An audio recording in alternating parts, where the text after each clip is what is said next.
In this video, we'll explore real ancient mysteries from strange tombs that float underground to pyramids that seem to weep in the rain. You'll see statues with magnetic fields, tablets no one has ever translated, and tools made from materials we still don't understand. These are real discoveries, found in deserts, buried in jungles, or left behind in silent cities. Lay back, close your eyes and drift into the forgotten world of ancient riddles, the phallus megaliths of Bhutan. Somewhere in the mist-covered mountains of Bhutan, scattered across the countryside, stand enormous stone pillars, ancient, upright, and unmistakably shaped like the male anatomy. These are not crude jokes of history, nor playful sculptures meant to stir amusement. These are phallus megaliths, relics carved and placed with solemn purpose, reverence, and layers of meaning that remain obscured even to this day. You won't find them grouped together like a typical temple or monument. Sometimes one stands alone, weathered and half-forgotten on a terraced hill. Other times, a small cluster marks a hidden path leading to a monastery. And in the most remote locations where prayer flags ripple against alpine winds, they appear where no one would expect them, embedded in rock faces or perched atop ancient village roofs. To the outsider, their shape might seem shocking, but to those who live nearby, they are protectors, symbols of fertility, and something far older than written records can trace. Bhutan, a country known for guarding its traditions and maintaining deep spiritual roots, has always woven mystery into its landscapes. This is a place where belief systems blend effortlessly with nature, where sacredness and symbolism seep into even the architecture. Here the phallus is not taboo, it is divine. But that's just the surface. Where did these strange stone structures come from? Were they part of a larger ritual complex? Are they remnants of some pre-Buddhist tradition that has been mostly erased? Or do they hold knowledge that was never written down to begin with, handed from elder to elder, absorbed by generation after generation until the meaning was more felt than said? To understand these stones, we must first understand Bhutan's complicated relationship with symbolism. Much of Bhutan's spiritual life is shaped by Tantric Buddhism, a system of belief that doesn't shy away from the body or from powerful archetypes. In many of the monasteries, murals of wrathful deities coexist with peaceful ones. There are visual depictions of cosmic unions, of energies rising through the body, of sacred geometry. The boundary between the physical and the metaphysical is always thin in Bhutan. One figure looms especially large, Drukpa Kunle, the divine madman, a wandering monk and poet from the 15th century. Drukpa Kunle is famous for turning Bhutanese spirituality upside down. He broke taboos, spoke in riddles, and used shock value to awaken people to deeper truths. He openly spoke of sexuality as a spiritual tool, often using his phallus, both literally and symbolically, as a weapon against ignorance and evil spirits. Villages still tell stories of how he subdued demons using his genitals, or how he transformed rigid rituals into playful acts that made people laugh and learn at the same time. In his teachings, the phallus wasn't just a body part, it was a symbol of protection, power, and liberation from illusion. So it's no surprise that many of the phallic carvings across Bhutan are attributed to his influence. But here's the mystery. Some of the phallus megaliths appear far older than Drukpa Kunle's time. Their carving styles, weathering, and placement suggest origins that could stretch back centuries before his birth. That's when the mystery deepens. Were these stones already standing when Drukpa Kunle walked the valleys? Did he adopt and reframe an older, forgotten symbol? If so, what tradition did they originally belong to? Who carved them? And what meaning did those early people attach to them? There are no direct answers. Bhutanese records, especially from the early periods, are sparse. Oral traditions dominate, and those are often fluid, shifting over time, adapting to new generations. It's possible that the megaliths were once fertility markers placed by early tribal communities, long before Buddhism arrived in the region. Their locations, often near farmlands or springs, might suggest a link to agricultural cycles and the rhythms of nature. Alternatively, they could have been totems used in shamanic practices. In some Himalayan cultures, phallic symbols are believed to trap or repel malevolent forces. They create a kind of spiritual firewall, guarding the community from disease, infertility, or misfortune. Even today, many Bhutanese households paint phalluses on the walls of their homes for good luck and protection, bright, colorful, and often smiling. But carving one out of stone, especially at the scale some of these megaliths reach, required time, labor, and commitment. They weren't casual works, they were placed with intent. And yet there's no central database, no comprehensive study cataloging them all. Some scholars have tried, others have interviewed villagers or monks, trying to trace stories back to their source. But the deeper they dig, the more fragmented the trail becomes. No single answer emerges, only more paths, more interpretations, more theories that lead in opposite directions. That's the beauty and frustration of ancient mysteries like this. The stones are there. Silent but persistent, asking questions we can't quite frame. Why do some of these megaliths stand in isolation? Were they once part of a larger ceremonial site that has since disappeared? Why are certain regions rich with them while others have none at all? One particularly large phallus megalith, found half buried in the foothills, has no inscription, no offerings nearby, and no known legend tied to it. Locals say it's always been there. Older villagers recall their grandparents mentioning it in stories, but none can say how it came to be. Another stands beside a monastery wall, now cracked and leaning. Some believe it guards the entrance against unseen energies. Monks sometimes tie scarves around it during certain festivals, a gesture that might once have had a more precise meaning, now lost. These stone symbols may never fully reveal their past, but maybe that's the point. In Bhutan, meaning isn't always meant to be fixed. It evolves, changes, flows like the mountain streams. The megaliths are part of that flow, anchors in a sea of shifting understanding. They invite contemplation, not answers. As we return from the high valleys where these megaliths rise, weathered and half hidden by time, one thought lingers. Somewhere between the earth and the sacred, between symbolism and stone, lies a truth about how humans once connected their world with the divine. Not through grand temples or golden statues, but through something raw, bold, and deeply human. And that's what makes these relics worth remembering. Even if their voices are silent, even if their meanings are scattered like prayer flags in the wind, they still stand, and they still ask us to look closer. Bones beneath the Ain Dara temple. There are places in this world that feel older than time itself, where every stone, every carving, every shadow feels like it remembers something you're not meant to know. And nestled in the quiet countryside of northern Syria, near a small village surrounded by olive trees and forgotten hills, there once stood a temple, massive, silent, and strange. The Ain Dara temple. If you were to walk there today, you might not even notice what once lay here. But long ago, before the roof collapsed, before the wind took the walls, and before modern eyes found it, this temple was something else.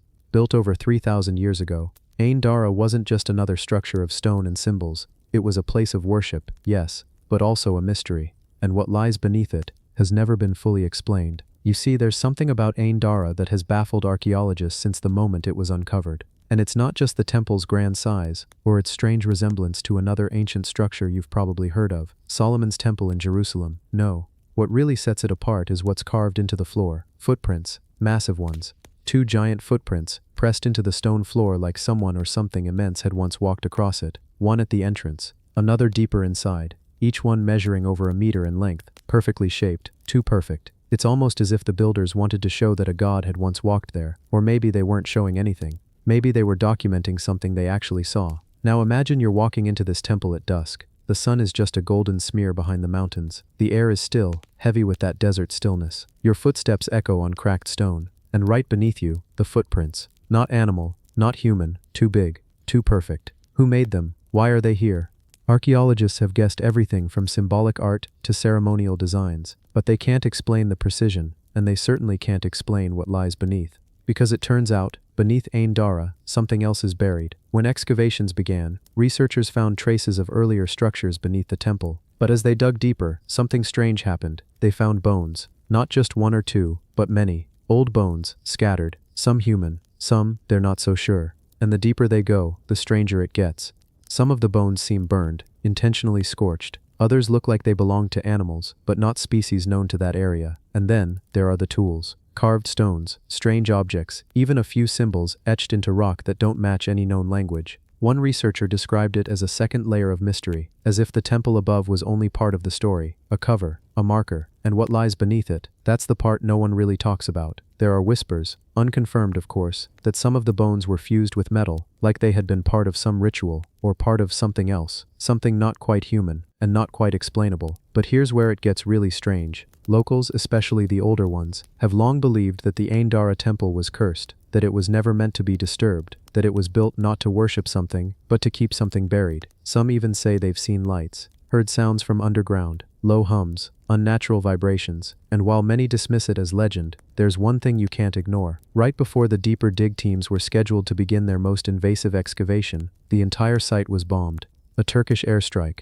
Ain Dara was almost completely destroyed. The timing? Suspicious. Some call it coincidence, others call it convenient, because just weeks before, a team had announced they'd found evidence of a sealed chamber, a void beneath the temple, unopened for millennia. That chamber, gone, buried again, maybe forever. And so the mystery deepens. Not just the footprints, not just the bones, but the fact that someone or something didn't want us to see what was coming next. We're left with fragments, scattered clues, and two perfect footprints, carved into the stone, too large for any man, too detailed for a myth, and too precise to be ignored.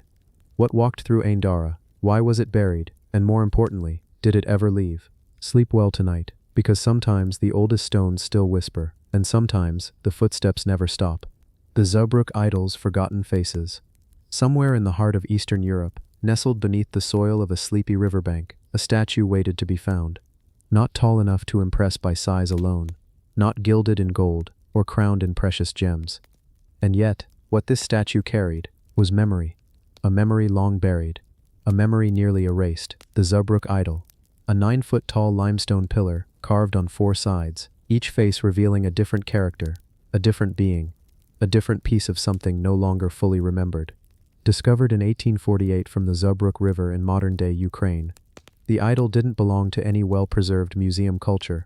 No majestic tombs or ruins surrounded it. No temples, no cities, just a solitary monolith and silence. But the silence was misleading. Each side of the Zurbruk idol seems to whisper, not in language as we know it, but in symbols, in the raised hands, in the heads crowned with horns, in the one figure holding what looks like a sword or a horse or a cornucopia. It tells a story, perhaps even more than one. But to this day no one knows exactly what that story is. Was this statue meant to stand at the crossroads between the living and the dead? Was it part of some lost ritual of the ancient Slavs? Or could it be a remnant of an even older people, before even the Slavic tribes, before the written record, before Europe had lines on a map? When archaeologists first laid eyes on the Zurbruk idol, they assumed it was pagan. After all, the 9th century, around when the idol may have been created, was the twilight of paganism in the Slavic world, a moment of transition.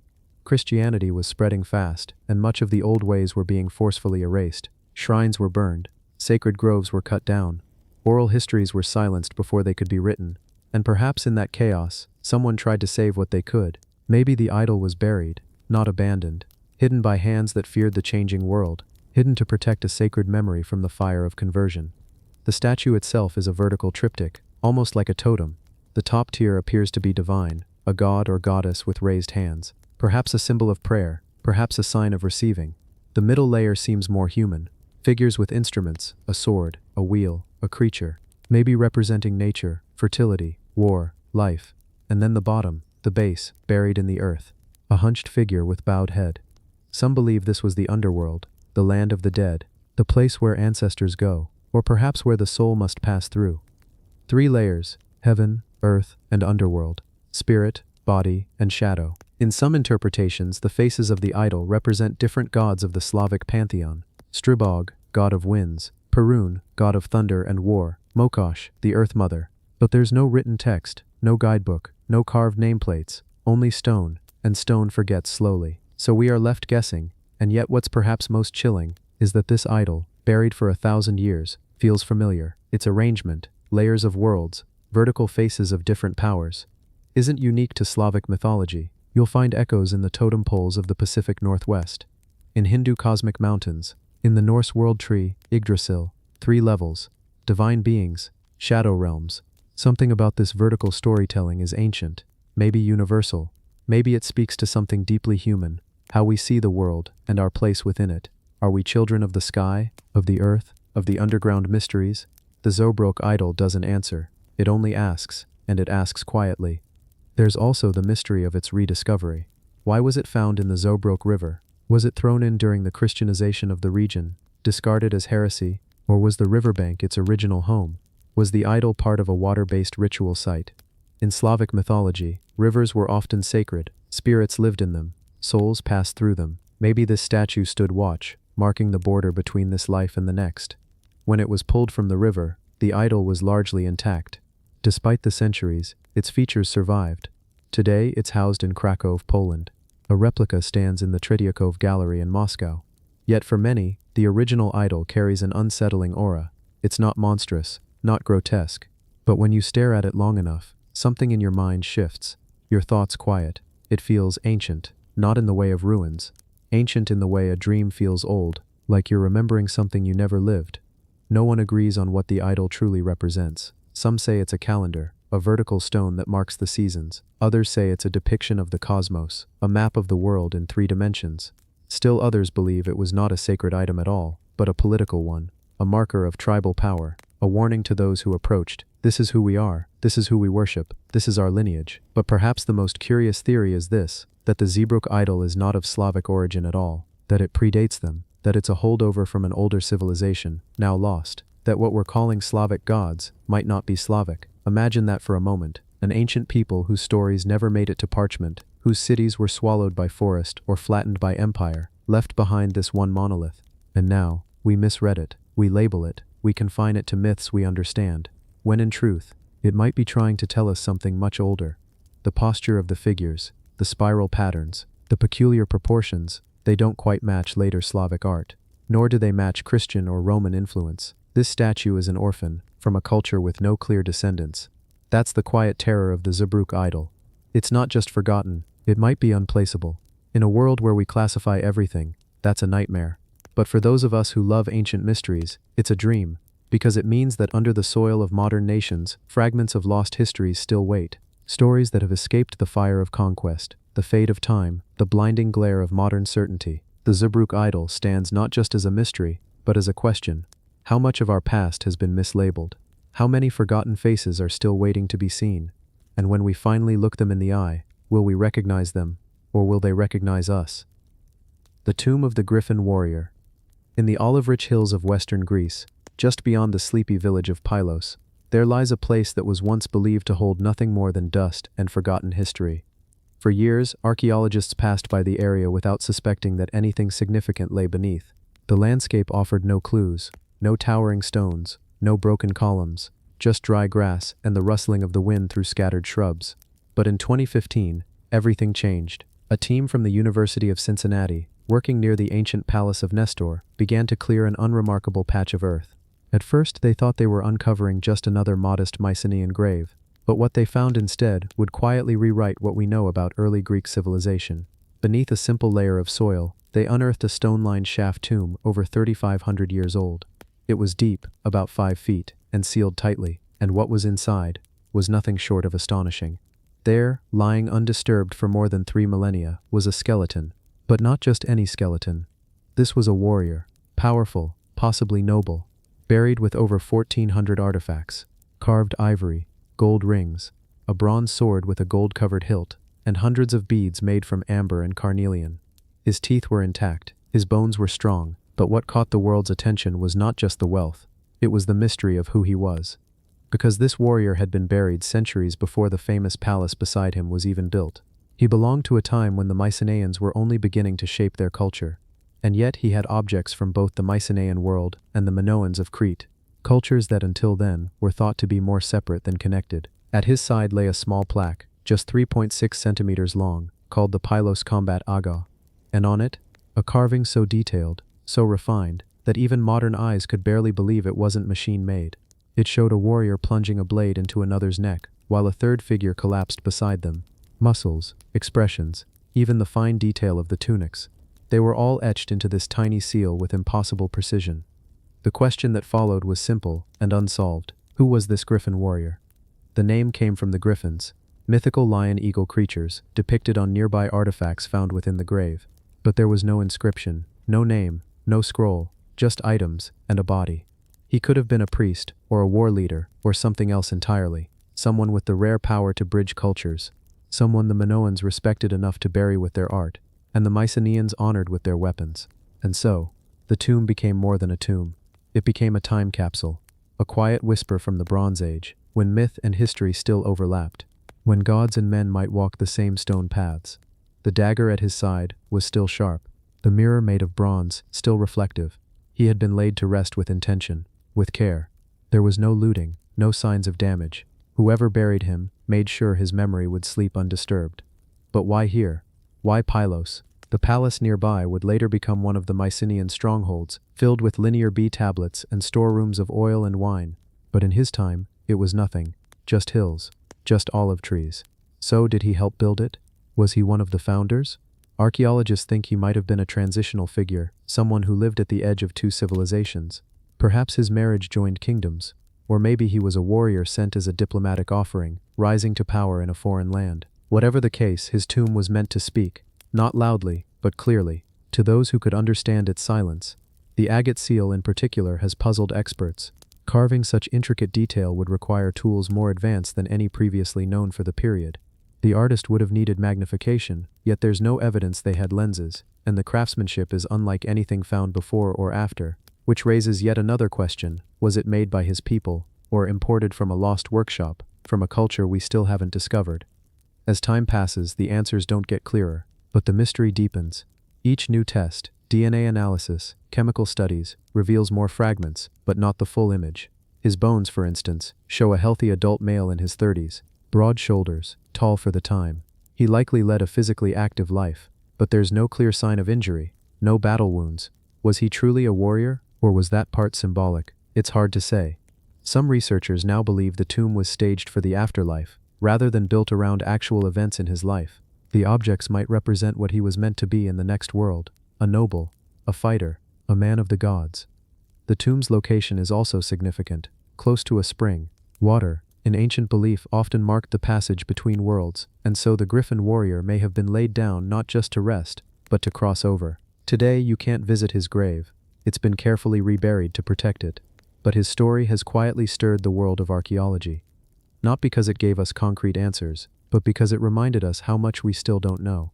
A single man, buried in a forgotten shaft in Pylos, may have touched two empires, and lived in a time when cultures weren't separated by borders, but braided together, like vines on a trellis. And so, in the quiet of a Greek hill, beneath layers of earth, one man still lies surrounded by gold and mystery, still watching, still waiting, still holding the key to a story no one has fully told. Not yet. The lost ruins of Yata no Kagami. There are mirrors, and then there are legends. But what if the two were the same thing? In the heart of Japan's ancient Shinto traditions, there lies a mirror so sacred, so powerful, that most have never even seen it. Not because it's locked away in a vault, but because it has never been shown publicly, not even once. They say it was handed down by the gods. They say it reflects not your face, but your soul. The Yata no Kagami, one of Japan's 3 sacred treasures, alongside the Kusanagi sword and the Yasakani jewel.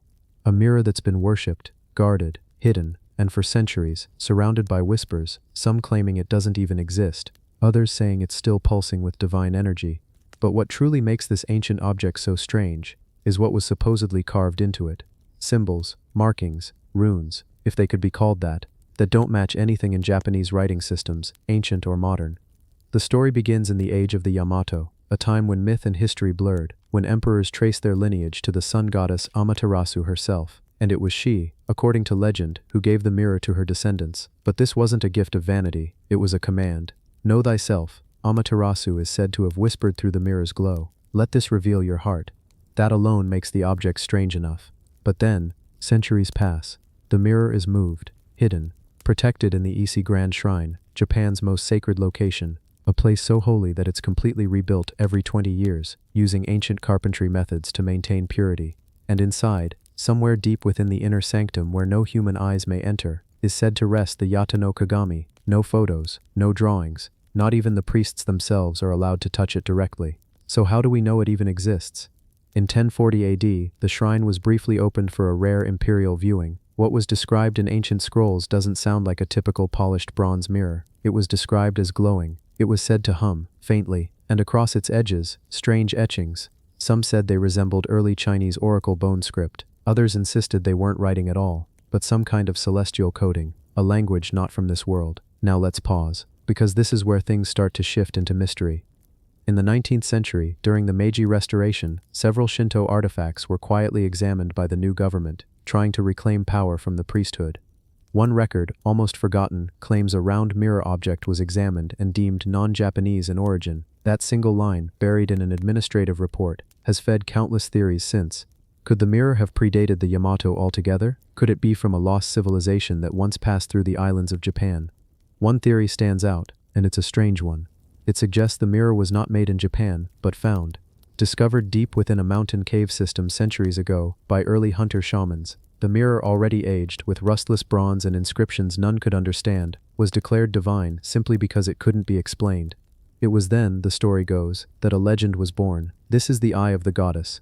the eye that sees all truths. Some versions of this tale even describe a second mirror, a twin, one that was lost or intentionally hidden in the early centuries of the empire. In 1932, a small team of scholars published a quiet paper. In it, they linked the myth of Yata no Kagami to Indo-European sun disk symbols. They compared its supposed design to Etruscan artifacts, to Mesopotamian star glyphs, and even to the mysterious Drapa stones of China. That paper disappeared within a year.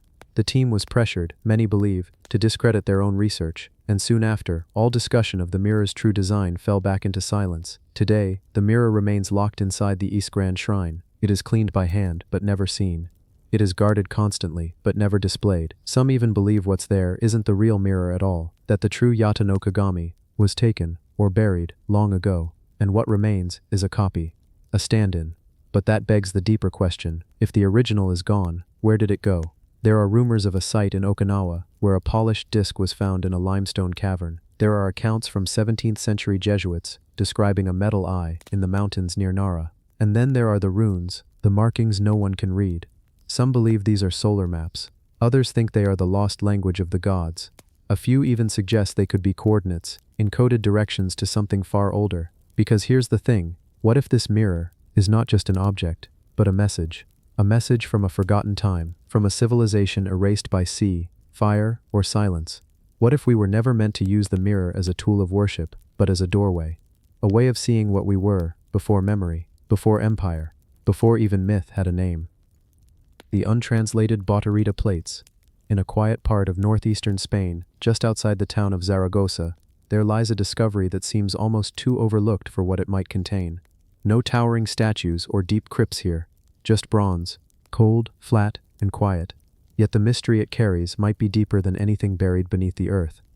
They are called the Botarita plates. 4 ancient bronze tablets, each one etched with lines upon lines of text. But the words on them, they aren't in Latin, or Greek, or even anything immediately recognizable to modern historians. They're written in an old, forgotten script, Celtiberian, a language that to this day remains only partially understood. It's as if someone thousands of years ago left behind a message they never expected us to find. Or worse, a message they hoped we never would. You see, Botarita was once a Celtiberian city, belonging to a civilization that lived in what is now central Spain before the Romans came. They had their own traditions, their own myths, their own way of life, and clearly their own way of writing. The plates were first unearthed in the late 20th century, not in a hidden tomb or temple, but right in the middle of what looked like an old construction site. They were buried beneath layers of soil and rubble, like someone had intentionally tried to hide them. And when the archaeologist finally brushed off the dirt and read the surface, they realized this wasn't just a scrap or an inscription. This was something much larger. One of the plates, called Botarita Vafurnt, contains nearly 200 names, men from dozens of different families. It reads like a legal contract or maybe a civic registry. But even now, no one fully agrees on what it really is. Are these names of citizens? Of soldiers? Are they debts? Land rights? Or something darker? Maybe even a record of punishment or exile? The next tablet, Botarita II, is shorter, but no less strange. It has words we haven't translated. Not just because the language is extinct, but because we don't even know what kind of words they are. Some scholars think they're ritualistic. Others believe it might be a kind of oath, an agreement between tribes or leaders. But no one can say for sure. There are even numbers carved into the plates, some represented using strange dot formations, others in a style that suggests early accounting systems. But again, nothing adds up neatly. It's like someone is telling us a story in a language that refuses to come back to life. Imagine holding something that might contain the laws, the beliefs, maybe even the spiritual knowledge of an entire civilization, and you can't read more than a few words. You can see the structure, you can sense the importance, but the key to understanding it is just gone. And that's the thing with the Celtiberians. They left behind few ruins. They didn't build pyramids. They didn't carve grand monuments. But they had language, they had systems, and they had these plates, an attempt to make sure their world would not be forgotten.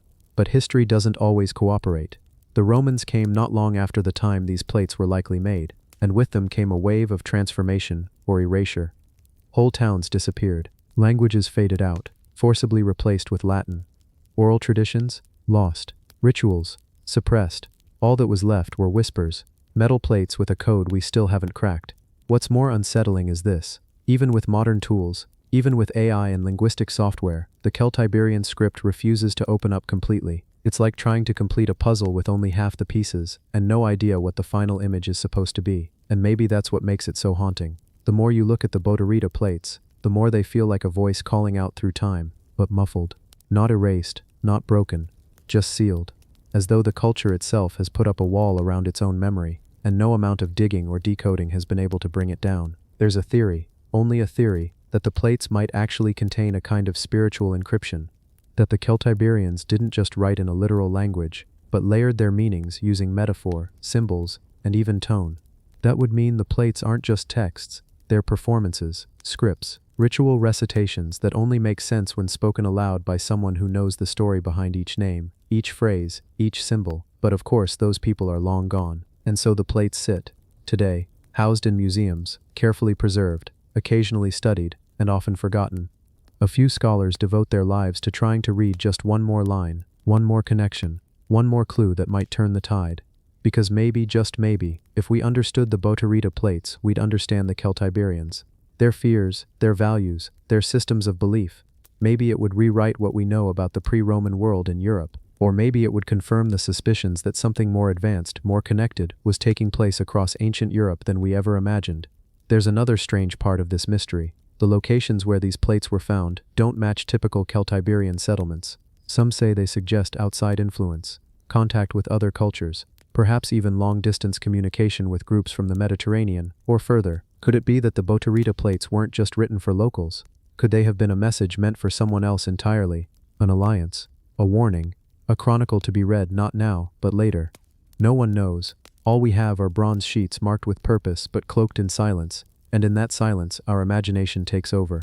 What if the plates told us of a forgotten battle, of a disease, of a great leader, whose story has never been told? Or what if it was something more abstract, something philosophical, spiritual, cosmic even?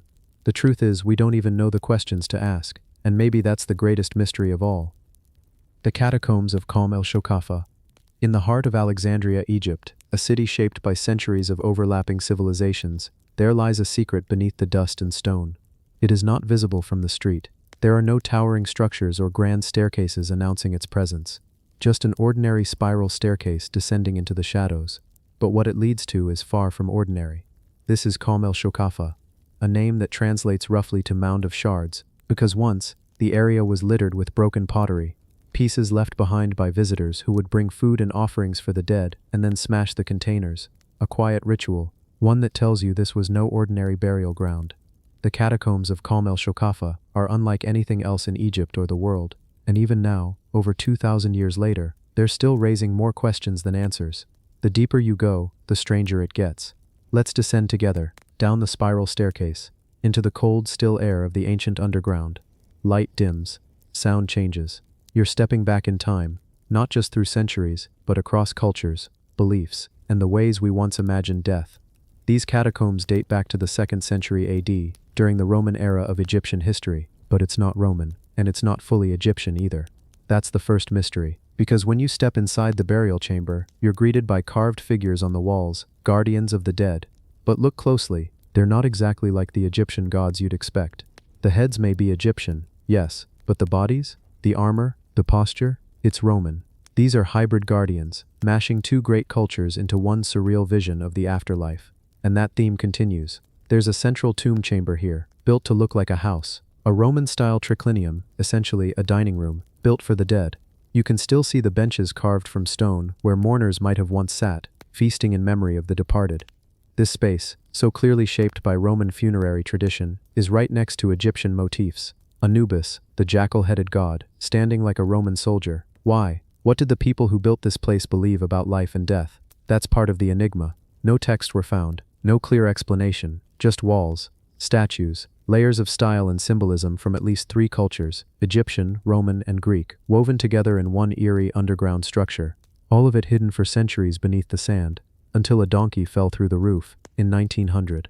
That accident exposed one of the most bewildering archaeological finds in Egypt. But there's more. The lower levels were once accessible, before they flooded. Yes, the catacombs extend even deeper, and while we can no longer reach those submerged chambers, what lies below remains unknown. Some believe there are entire rooms still sealed, chambers that might hold artifacts, statues, or even mummies. Others wonder if ancient texts, lost rituals, may still lie hidden in those watery depths. What secrets drowned with time? The engineering here also puzzles experts. This was no simple tomb. The structure is complex, with corridors, chambers, shafts, and staircases that curve in confusing, elegant loops.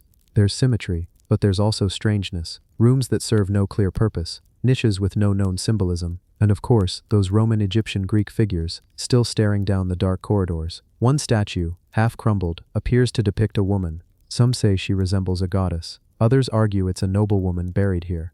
But no inscription gives us her name. Her identity, like so many details about Khalil Shokafa, is lost. A tomb without a story. Or is it? Maybe the architecture is the story. A tale told through stone, not words. A time when cultures clashed and blended. When identity was fluid.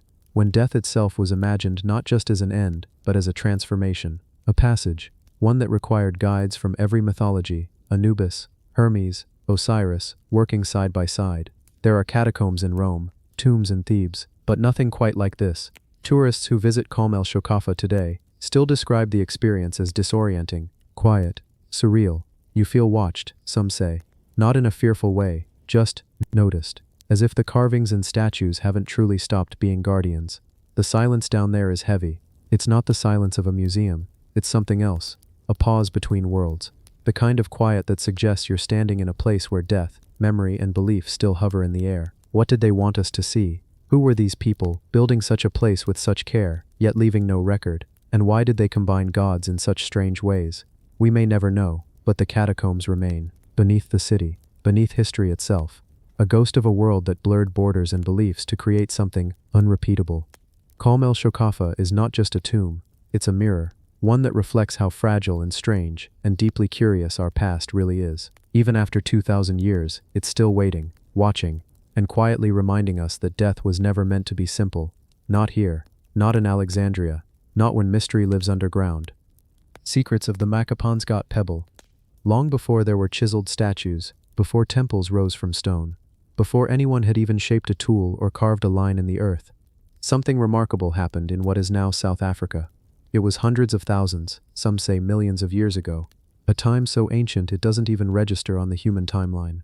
There were no written records, no metal, no pottery, just the slow rhythm of nature and early life trying to survive. And yet, something turned up that still baffles scientists today. It's just a pebble, but not just any pebble. Reddish-brown in color, no larger than your palm, made of jasperite, which wasn't native to the area it was found. But here's the part that raises eyebrows. The pebble seems to have a face, two deep eye sockets, a hint of a mouth. The outline is unmistakably human, or at least humanoid. It was found in a cave called Makapansgat, tucked inside the high limestone ridges near Limpopo in South Africa. But it wasn't shaped by humans. That's the strange part. No tool marks, no carving. Nature made this face. Erosion, water, chance. And yet, it was carried. The pebble was discovered in a cave inhabited by Australopithecus, a species far older than modern humans. Creatures with small brains, no language, no complex thought, or so we believed. The pebble had been transported nearly 30 kilometers from the nearest place it could have naturally formed. Why? Why would a hominin, barely able to understand tools, pick up this rock and bring it back to its cave? Was it a coincidence? Or was it something deeper? Did they see the face? Did they recognize it? This single object, this tiny pebble, raises an enormous question. When did consciousness begin? When did our ancestors first look at something and see more than just survival? When did symbolic thought emerge?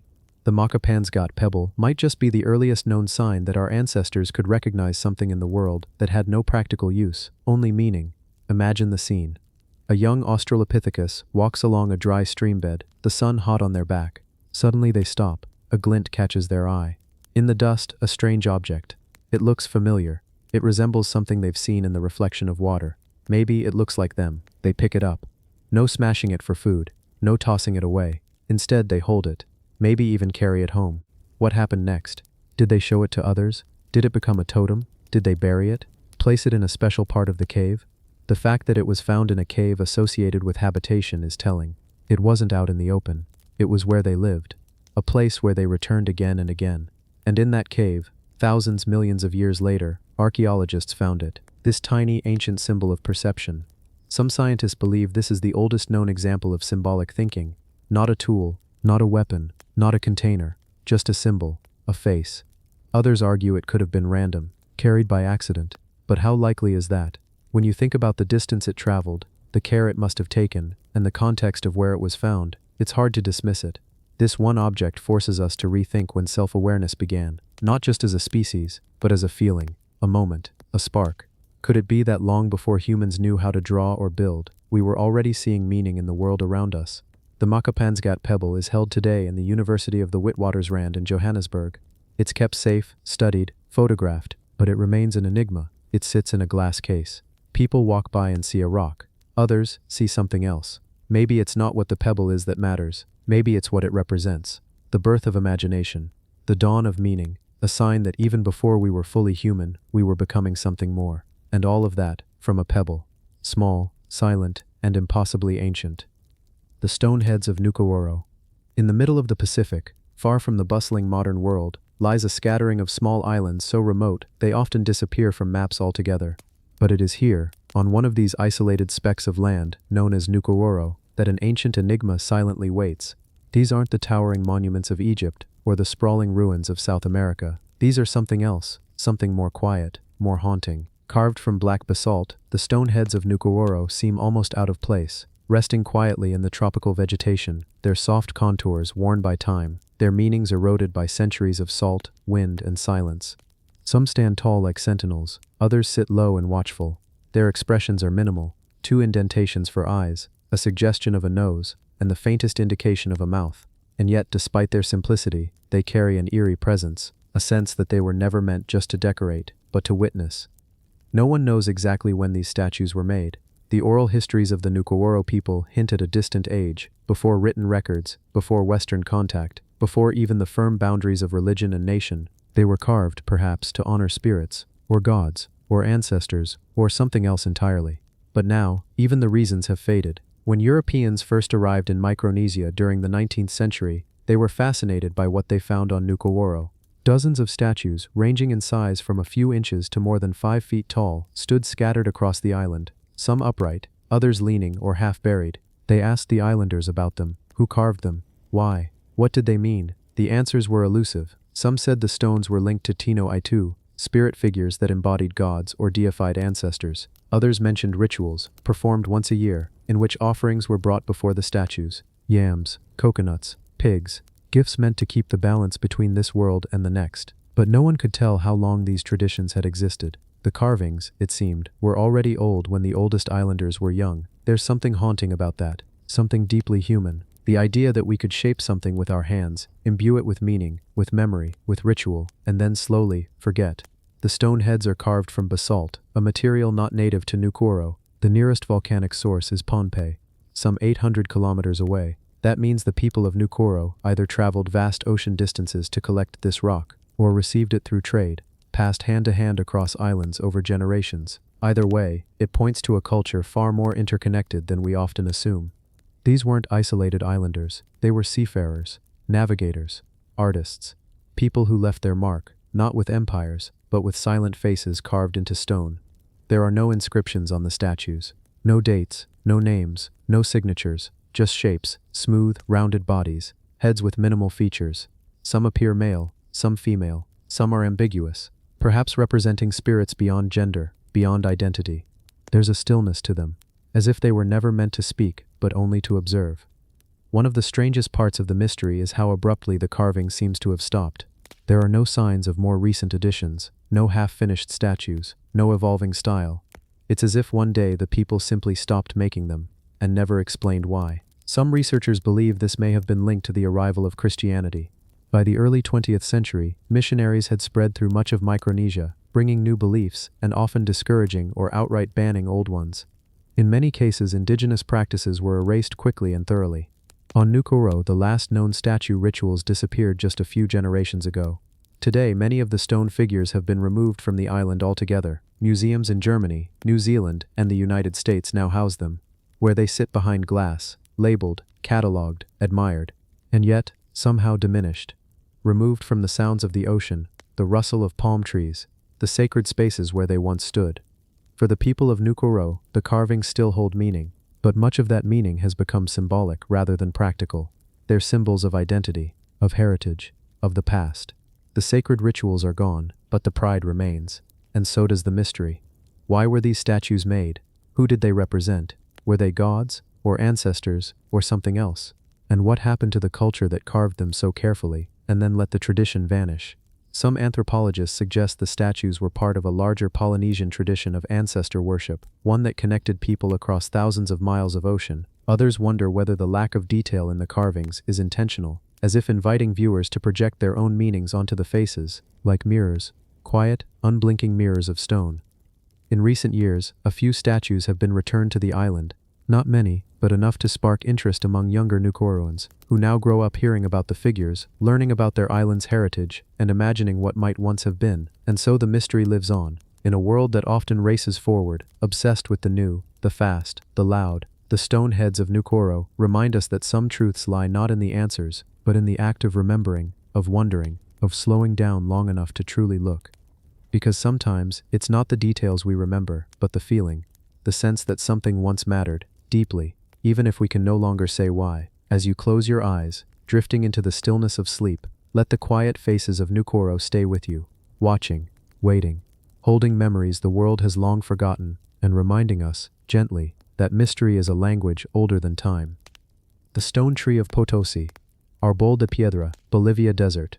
In the middle of the high-altitude desert in southwestern Bolivia, where the wind whispers through an otherworldly landscape and time itself seems to have forgotten how to move, there stands something so quietly bizarre, so improbably balanced, that it feels more like a dream than anything of this earth. Locals call it El Árbol de Piedra, the stone tree. But it's not just a geological oddity, it's a monument to patience, to mystery, and to questions that have never truly been answered. You'd have to journey into the Eduardo Avila Andean Fauna National Reserve to even find it. A place where the air is thin, the colors of the land seem exaggerated, and silence isn't just a condition, it's a character. Here, among the salt flats and smoking volcanoes, the Árbol de Piedra rises from the desert floor like a frozen hallucination. Its base is slender, like the delicate trunk of a dying tree, but above that narrow stem blooms a heavy crown of jagged stone. How it stands is a mystery, why it exists at all is a bigger one. Scientists will tell you it's a volcanic rock, sculpted by the biting desert winds over thousands, perhaps millions of years. The soft sandstone base eroded faster than the harder layers above, resulting in its surreal, gravity-defying shape. That explanation is neat, convenient, but when you're standing in front of it, when you watch the shadows move across its sharp edges as the sun drifts slowly through the Bolivian sky, you can't help but feel like it was made intentionally, like it was placed here, for someone. And there's something else. Something they don't often write in the guidebooks or geological papers. Some of the local Quechua and Aymara people whisper of stories passed down through generations where the stone was once alive. Not alive in the way we understand it, but as part of something that breathed and moved, long before humanity left its first footprints on this harsh land. They say the stone tree was once part of a living forest that petrified in an age of cosmic silence, when the earth was still forming agreements with time. Whether you take those tales seriously or not, doesn't change how it feels to stand before it. It's tall, about 7 meters high, and from certain angles it doesn't just look like a tree, it looks like something watching you, something waiting. You see, throughout history, stone formations like this have held unusual roles in local lore. They become more than rock, they become anchors, symbols, portals. In some cultures, oddly shaped rocks were believed to hold spirits or memories, or even the knowledge of forgotten worlds. When you're alone in the desert, with nothing but the hiss of wind and the pulse of silence, it's easy to imagine that the stone tree knows something we don't. And then there's the question of why no other stone around it is shaped quite like this. There are scattered rocks all around the Sololi Desert, where the Árbol de Piedra lives, but none have the same elegance, none have the same presence. It stands alone, like a sentinel, or a sculpture waiting for someone to remember its purpose. Some geologists suggest that it's just a matter of coincidence. Right stone, right wind, right angle of erosion, but even they can't fully explain how it's remained upright, despite that narrow base. Over centuries of fierce desert storms, freezing temperatures at night, and scorching heat by day, it hasn't toppled, it hasn't cracked, it hasn't collapsed into sand, and maybe that's part of the magic, that it still stands. Tourists come and go, snapping photos, touching its surface, trying to make sense of what they're seeing, but they leave with more questions than they arrived with. It doesn't give up its secrets easily. No signs, no inscriptions, no carvings, just presence. Some say the rock is part of a larger pattern, that when mapped against other strange monoliths or stone anomalies around the world, it aligns with certain energetic points on the earth. Ley lines, they call them. Invisible tracks of ancient energy that connect mysterious places like Easter Island, Stonehenge, and the pyramids of Giza. Is the árbol de piedra part of that network? Or is it a lonely outlier, a forgotten symbol in a forgotten desert? And then there's the strange sound. Not something loud, not something recorded, but a subtle hum that some visitors claim to feel, rather than hear, like a low vibration in the soles of their feet, almost like the stone is speaking in a language so slow, so deep, that only the patient might understand it. What is it trying to say? In the vastness of Bolivia's deserts, where the line between dream and memory blurs, the stone tree waits, maybe for erosion to finish its patient carving, maybe for someone to finally understand its meaning, or maybe it just stands there because that's all it was ever meant to do. Remind us that not everything strange needs an answer. Some things are meant to be stared at, puzzled over, and left exactly as they are, beautiful, silent, and full of questions. And when you walk away, turning your back to it, the feeling doesn't go away. That sense of being watched, that strange pull to turn back and look again. Because somehow, in the quietest part of the earth, a stone tree made by time and wind makes you feel something most ancient structures don't, like it remembers you, like it's waiting. The Bronze Age octopus tankards. In the middle of the Aegean Sea, nestled among rugged hills and soft coastal breezes, lies the island of Crete. For most people, it's just a vacation spot, sunlit and relaxed. But long before tourism and sandy beaches, this island carried the heartbeat of an entire civilization, a culture so old, so enigmatic, that many of its secrets still linger in the silent chambers of its ruined palaces. It was here, more than 3,500 years ago, that the Minoans once thrived. They didn't leave behind grand statues of warlords or epic battle monuments. No, what they left were murals, potteries, and gentle traces of life. A life that seemed more vibrant, more connected to nature, more flowing, almost like the sea that surrounded them. And among all these artifacts, one type has always stood out. Tankards, vessels, containers, but not just ordinary ones. No, these are covered in the sinuous arms of octopuses. Tentacles stretch and curl, wrapping across every curve of the pottery. The body of the octopus sits like a centerpiece, often centered, its arms flowing organically, as if the creature is in motion. Some arms even touch the vessel's handles, forming a harmony between function and decoration.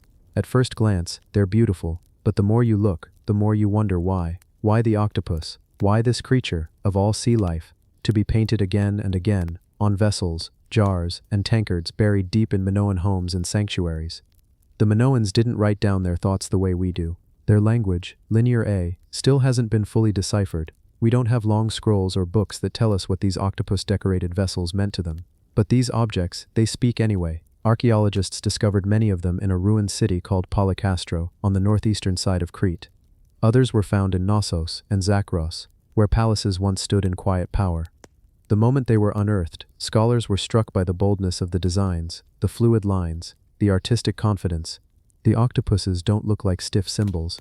They look alive.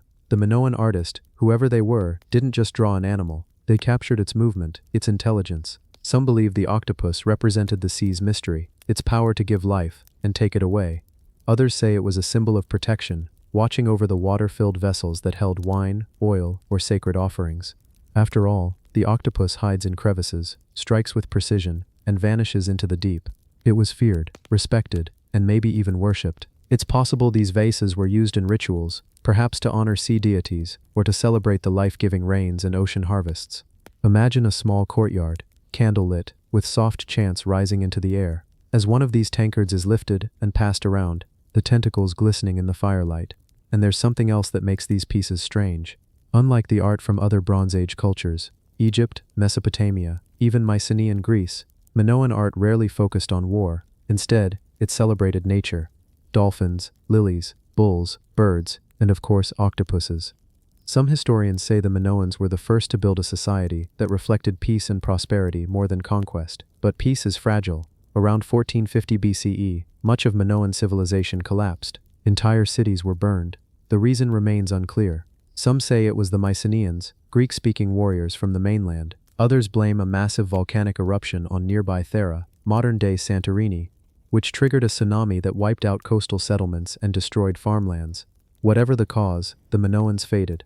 Their palaces were abandoned. Their scripts stopped being written. Their art ceased. But the octopus remained. Those clay vessels, tucked safely in underground chambers and burial sites, survived for thousands of years. When the modern world finally saw them again, centuries later, they still held the same hypnotic power. Those tentacles, still reaching across time, still coiled in movement, still alive, somehow. Today, many of these octopus tankards sit in museums, in Heraklion, Athens, even London, and people who wander past them might stop and stare, not really knowing why they feel drawn to it. But perhaps it's the same reason the Minoans painted them, because the octopus, silent, shapeless, always changing, is a mirror of the unknown, of the deep, of the things we can't fully understand. Even now, no one knows if these vessels were for royalty or commoners. No one knows what words were whispered when they were lifted, poured, or passed. But we do know one thing. Someone, 35 centuries ago, sat down with a brush and chose not to paint a king or a god, but a sea creature, with 8 flowing arms and eyes that have seen the deep. They painted the octopus, and somehow, that was enough. As you drift off to sleep, just imagine holding one of those ancient tankards in your hands, cool to the touch, smooth, covered in symbols of a world you'll never fully know. But in that silence, in that deep sea of dreams, maybe you'll feel something ancient watching back, something curious, something intelligent, something that's been waiting, quietly to be remembered again. The opaque symbols of Tamgali. Somewhere in the dry, golden hills of Kazakhstan, under a sun that has scorched the same earth for thousands of years, lies a quiet valley. From a distance it looks unassuming, just another stretch of rocks, wind-worn and empty. But take a closer look, and something strange begins to emerge. Hundreds, no, thousands of mysterious carvings etched into the rocks. Human-like figures, solar images, horned beings, spirals, circles, and animals. Scenes of rituals, births, hunts, and something else, something harder to explain. This is Tamgali, and these are the petroglyphs that have confounded researchers for decades. The Valley of Tamgali isn't just old, it's ancient. Some of the carvings go back 3,000 or even 4,000 years. Others might be more recent, only a few centuries old. But they all seem to exist in one strange visual language, a language that no one, not even the most skilled archaeologists, can fully understand. These symbols weren't meant to be decorative, they were communication, but what they were trying to say has been lost to time. Picture yourself standing before a sandstone wall. The sun is low, and shadows stretch across the valley.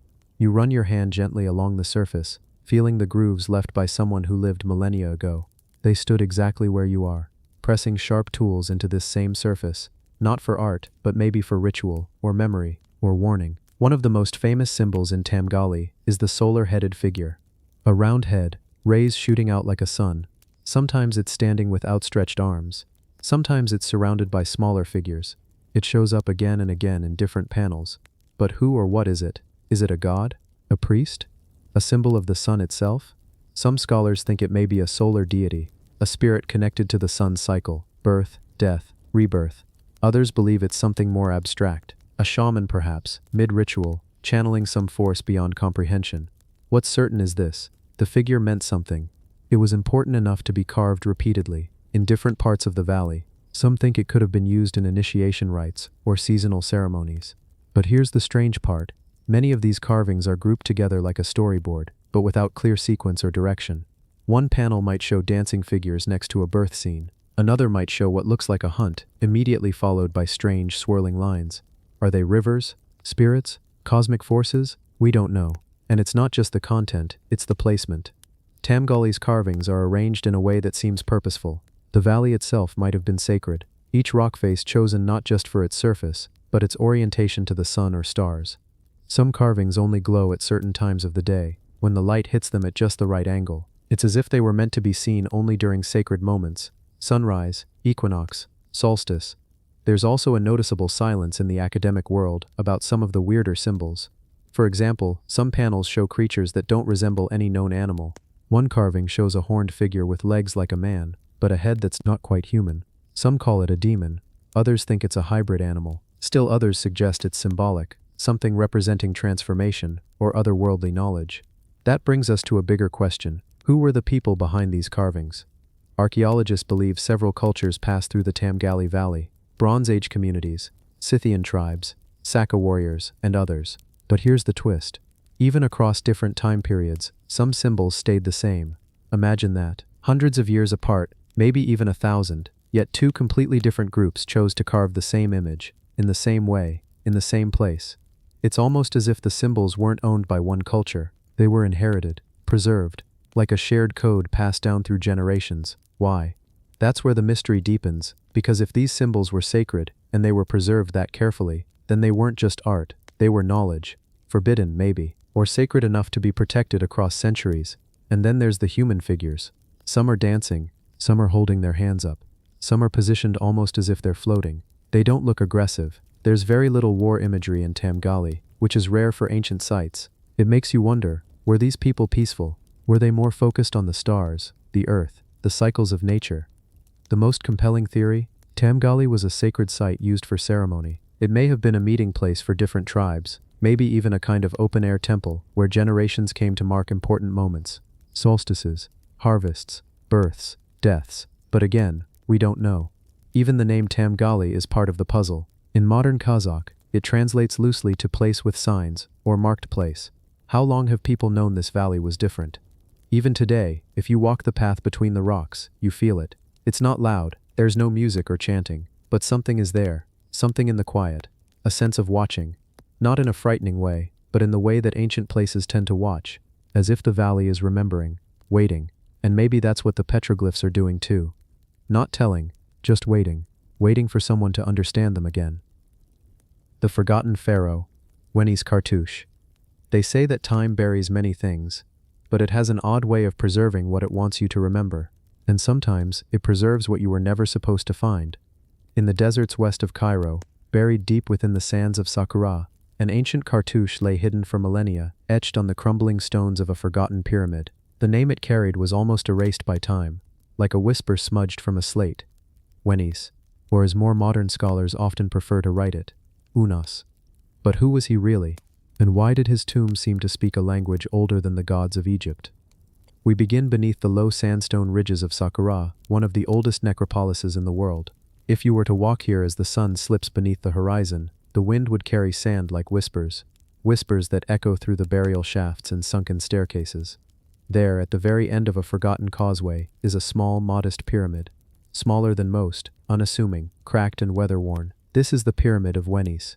Unlike the grand monuments of Khufu or Ramses, this pyramid barely holds together. Its core was filled with rubble, its outer casing long stripped away. Most early explorers overlooked it. They thought there was nothing here, but they were wrong.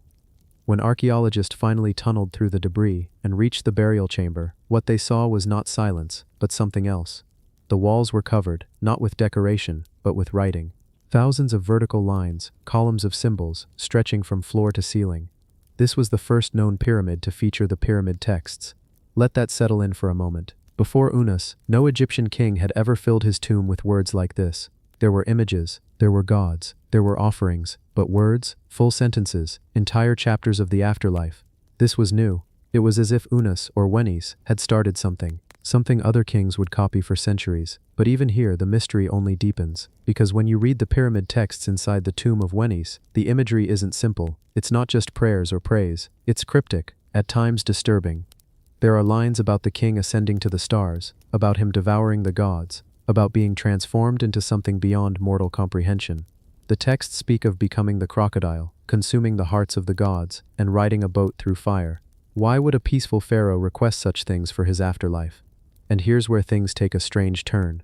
The name Wenys itself became somewhat of a ghost. In later king lists, his name appears sometimes, and other times it's completely skipped. In one list, he's just gone, as if someone tried to erase him. But why? Was it because he started writing sacred texts that weren't meant to be shared? Did he break an unspoken rule, turning the divine into the written word? Or maybe it wasn't just about writing. Maybe it was what he wrote. Some scholars now argue that the pyramid texts weren't merely funerary inscriptions, but coded messages drawn from even older oral traditions, perhaps ones that predated the pharaohs entirely. Here's what's more strange. The texts mention star paths, routes the soul must travel, guarded by gates and beings with animal heads. These aren't just metaphors. In some readings they match celestial alignments. Some passages even describe the movement of the Duat, the Egyptian underworld, as if it was a map of the stars. So was Unas trying to chart the afterlife? Or was he preserving knowledge that came long before him? Think of this. Why would a king, who could order temples, armies, and monuments, choose to leave behind only a small pyramid, but fill it with words? Why not statues of himself? Or giant stone stories, like Ramses the Great? It's as if Unas didn't care to be remembered in marble, but feared that something would be forgotten, and so he wrote it all down.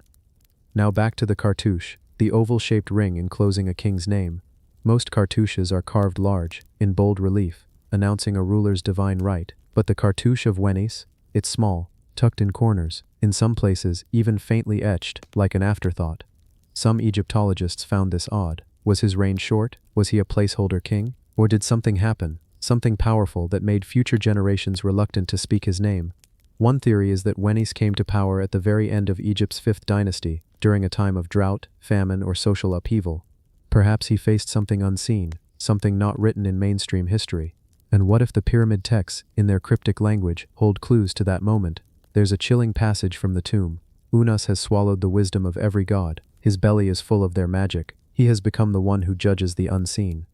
This isn't typical language for Egyptian pharaohs. It reads more like a warning. As if Unas didn't just join the gods, he took their place. Now let's consider another element. The ancient city of Memphis, not far from Saqqara, was once the religious capital of Egypt, and buried deep beneath its ruins, some believe, is a much older city, one that predates the dynastic age. Could Unas have had access to its secrets? Maybe what he wrote in his pyramid was not merely funerary poetry, but fragments of that older knowledge. Names, gateways, instructions. The final mystery lies in what came after. Future kings copied the pyramid texts, but they never credited Unas. They built larger pyramids, added more gods, more rules, but none dared echo the strange, raw imagery found in his tomb. It was too primal, too dangerous, and so, the cartouche of Unas, small, quiet, carved on fading stone, became a forgotten signature, a name almost lost to time. A king whose voice echoed not through monuments, but through mysterious lines carved in the darkness beneath a crumbling pyramid. And even today, if you were to walk through that narrow burial chamber, beneath flickering lamplight, you'd see them, the hieroglyphs, still there, still watching, still waiting to be fully understood. Maybe Unas didn't want to be remembered. Maybe he just wanted someone, someday, to read what he left behind, and realize. The tomb that floats. A Busir shaft chamber. Just south of Cairo, in the desert that stretches like an endless sea of gold, there is a place that rarely makes the headlines. It's not as famous as Giza, not as studied as Saqqara, but if you look closer, past the heat haze and the dunes, you'll find a Busir, a site that guards one of the strangest, least understood tombs ever discovered beneath the sands of Egypt. This is the tomb that floats. Not metaphorically, but literally. Deep beneath the surface of a Busir lies a vertical shaft, carved into solid bedrock. And at the bottom of that shaft, some 30 meters down, is a chamber, sealed and silent, and mysteriously surrounded by water. And the chamber inside it doesn't sink, it floats. Let's go back. In 2015, a team of Czech archaeologists working under the Egyptian Antiquities Ministry began excavating one of Abusir's lesser-known shafts. They had no idea what they were about to find. As they dug deeper, the shaft became narrower, more difficult to access. Dust fell, the walls grew colder, and then, a strange sound, splashing. They had hit groundwater. For most excavation sites, this would be a nightmare. Water ruins wood, mud bricks, fragile objects. But what they found at the bottom wasn't just a flooded room, it was a floating tomb. Suspended in the middle of an underground pool was a massive sarcophagus chamber, carved from black basalt, heavy, rectangular, and eerily still. It sat inside the water, not anchored, not sealed to the floor, but calmly hovering in the dark. Imagine the scene, pitch black, quiet, except for the sound of water gently rippling against stone, and in the middle, this ancient coffin-like chamber, floating. Who built this? And why would someone place a tomb in such a strange environment? Even more puzzling, there were no stairs, no ramps, no tunnels leading out, just a single vertical shaft, down into this hidden, water-filled world. Experts believe this structure was never meant to be visited after burial. Once sealed, it was sealed forever. The shaft was likely filled in. The dead were meant to remain untouched, unreachable, completely isolated. But why? Was this isolation symbolic, meant to represent the journey into the underworld? Or was it practical? Could it have been part of some forgotten burial rite, where water played a central role? Water, in ancient Egyptian belief, was both danger and rebirth. The Nile gave life, but it also flooded and destroyed. The underworld was thought to contain rivers, barriers that the soul must cross to reach the next world. Could this tomb have been designed as a literal reflection of that belief? A chamber adrift in water, like the soul's passage through darkness. The sarcophagus chamber itself was made of basalt, so heavy it would have taken dozens of men and special tools to lower it into the shaft. But once it was inside, it floated. Not completely above water, of course, but suspended, resting. The effect was eerie. the weight of death in something that refused to sink. Inside the chamber, archaeologists found something even stranger: empty space. There were no human remains, no golden mask, no jewelry, no mummy, just a void where the body should have been. It wasn't looted. There were no signs of forced entry, no damage, no chaos, just emptiness, as if the person buried here had vanished. Some suggest the tomb was never used, that it was prepared for someone who never died, or perhaps someone whose body was removed long ago for reasons unknown. Others believe this was a symbolic burial, a cenotaph, a tomb built for a spirit rather than a body. But if that were true, who would go to such extreme lengths to construct it this way? And there's more. The chamber bore inscriptions, carvings etched with delicate precision. Some referenced a high-ranking priest. Others hinted at royal ties, possibly to a pharaoh from the 5th dynasty. But the names were damaged, incomplete. The puzzle only deepened.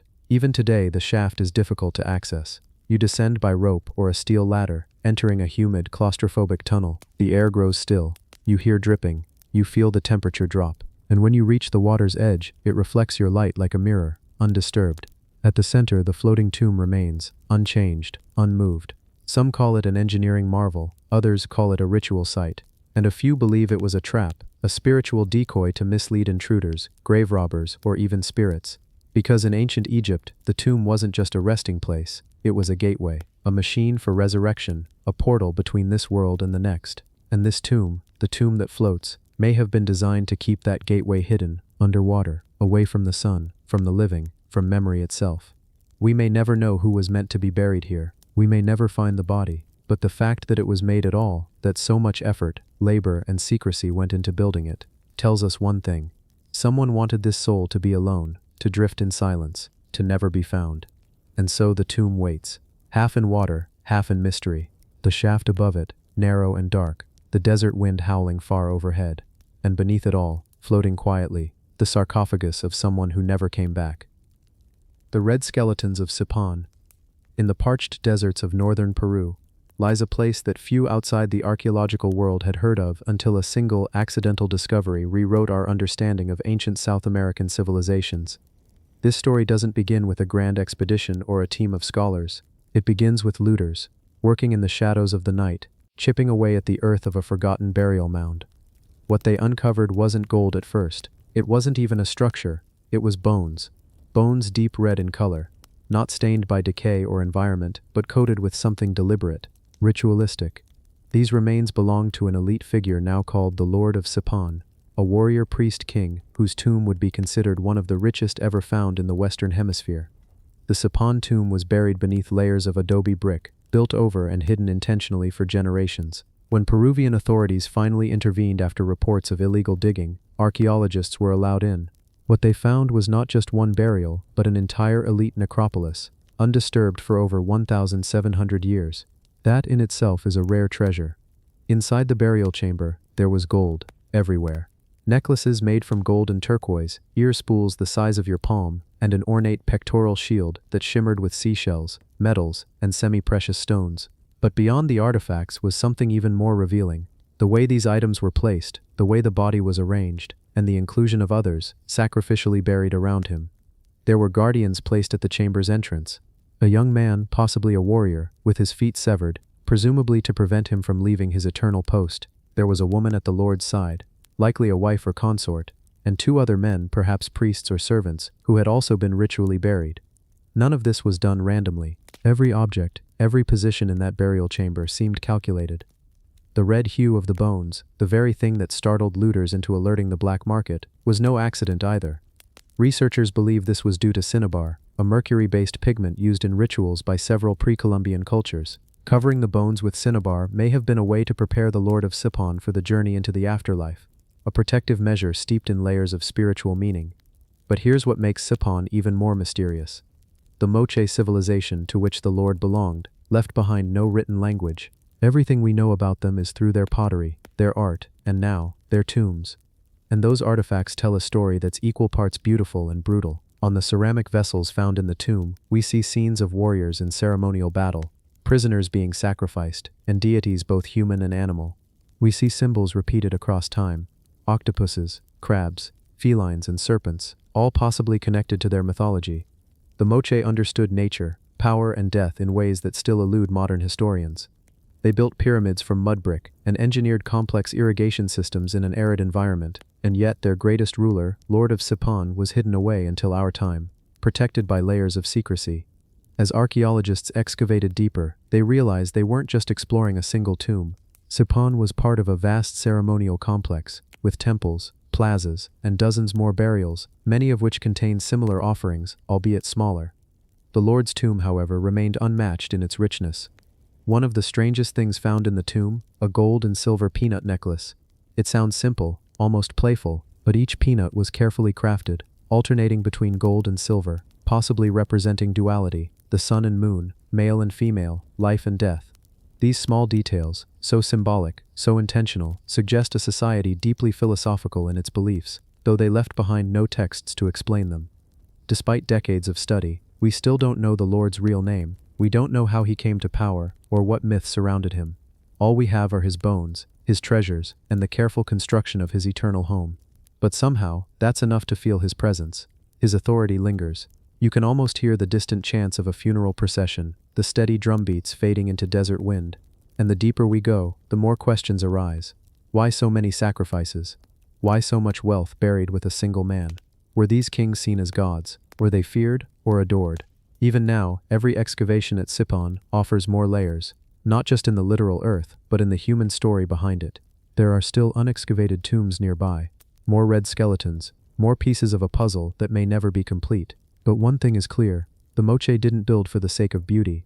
They built for memory, for legacy, for the divine. And as you drift off to sleep tonight, consider this. Beneath the silent sands of northern Peru, kings still lie dreaming, surrounded by gold, guarded by spirits, waiting for us to remember. The obsidian drop point of Uxactun. In the deep jungles of what is now northern Guatemala lies a city long swallowed by time, a place the world forgot. But before the trees overtook it, before silence returned to its stone paths, this city, Uxactun, was one of the most important ceremonial centers of the ancient Maya. And it held a tool, a single object, that continues to baffle even the sharpest minds in archaeology. A black, glassy weapon with an edge as fine as a razor, yet it was buried thousands of years ago. They call it the obsidian drop point. To understand why this matters, we have to go back before the time of pyramids and kings, back to the roots of the Maya civilization itself. Uxactun was first settled around 900 BCE, that's over 2,900 years ago. Its name, oddly enough, means 8 stones in Mayan, though that's a modern translation. Back then, no one called it that. It didn't even have writing yet. But the people, they were already mastering the land, farming, building, watching the skies. And they had already discovered obsidian. Now, obsidian isn't just any rock. It's volcanic glass, formed when lava cools so quickly it doesn't even have time to crystallize. The result? A material sharper than surgical steel. When you flake it just right, you can make a blade that can slice clean through flesh, effortlessly. The Maya didn't just know about obsidian. They revered it. It was sacred. It was practical, and it was dangerous, used for rituals, for war, and for tools. But the obsidian drop point found at Uxactun was different. This one wasn't utilitarian. It wasn't chipped and worn from use. It wasn't broken or discarded. It was perfect. A single drop-shaped blade, symmetrical, sleek, and eerily modern in its shape. It looked more like a precision weapon than something made with hand tools. And it wasn't made nearby. The obsidian source? El Chayal, over 150 kilometers away. That might not sound like much now, but back then, that was an enormous distance, especially through dense rainforest, with no roads, no carts, and no beasts of burden, just human feet, human hands, and a sense of purpose. So how did it get there? Was it traded, gifted, or brought as part of something more ceremonial? When archaeologists uncovered the blade, it was resting inside a sealed tomb. The tomb itself dated to around 600 BCE, before the rise of great Maya cities like Tikal or Palenque. And inside that tomb, no king was found, no jewels, just carefully arranged bones, some charred, some intact, and the blade, sitting beside the skull. Was it a warrior's grave, a sacrifice, or someone considered sacred? There were no inscriptions, no carvings, nothing to explain the scene, just silence, and that blade, impossibly sharp, mysteriously placed. Researchers studying the drop point under microscopes found something strange. Its flaking technique wasn't common. It suggested a level of control and craftsmanship that shouldn't have existed at the time, at least not in that region. Similar styles were seen in the Valley of Mexico, far to the west. So what does that mean? Was there contact between cultures long before we assumed? Was Uaxactun connected to some broader network, one hidden beneath the jungle and the layers of history? The deeper you look, the more the story fragments. Some scholars believe the obsidian was part of a solar ritual. The Maya were obsessed with time and the stars. They tracked the sun's movement with stunning accuracy. Perhaps the blade symbolized the sun's deadly edge, a metaphor for life and death, rebirth and sacrifice. Others think it was simply a burial gift, a powerful weapon to guide the dead into the next world. But even then, why so perfect? Why place it with someone who left no name, no title? And then, there's the strange wear pattern on the handle end of the blade. Microscopic scratches, not from use, but from holding, like it had been handled often, by someone with care. Reverence even, as if it was more than a tool, a relic. Some even compare it to objects found in highland ceremonial caves, places where obsidian blades were offerings, not for use, but for gods. Could this have been one of those sacred objects, somehow moved from cave to tomb, from one world to another? Or did it belong to someone who was neither priest nor warrior, but something in between? A figure lost to time, who wielded the power of ritual and blood. The city of Uaxactun itself eventually faded. By 300 CE, its influence declined.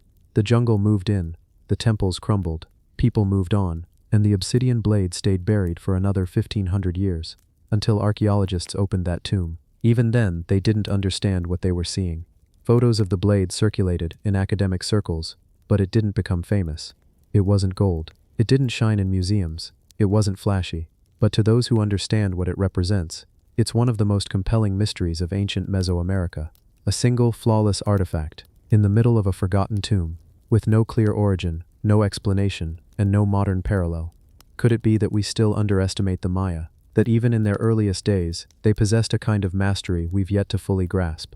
The obsidian drop point of Uaxactun doesn't just raise questions, it lingers, like a whisper in the jungle, a glint of black glass in the soil, a reminder that not all stories are meant to be solved. Some are simply meant to haunt us.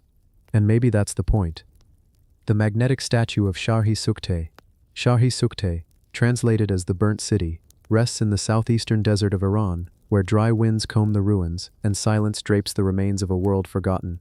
It's not just the name that evokes mystery, it's what has been found beneath its sun-baked surface that leaves archaeologists shaking their heads. Of all the strange discoveries in this ancient city, one small statue, unassuming at first glance, has refused to give up its secrets, because this statue appears to defy nature itself.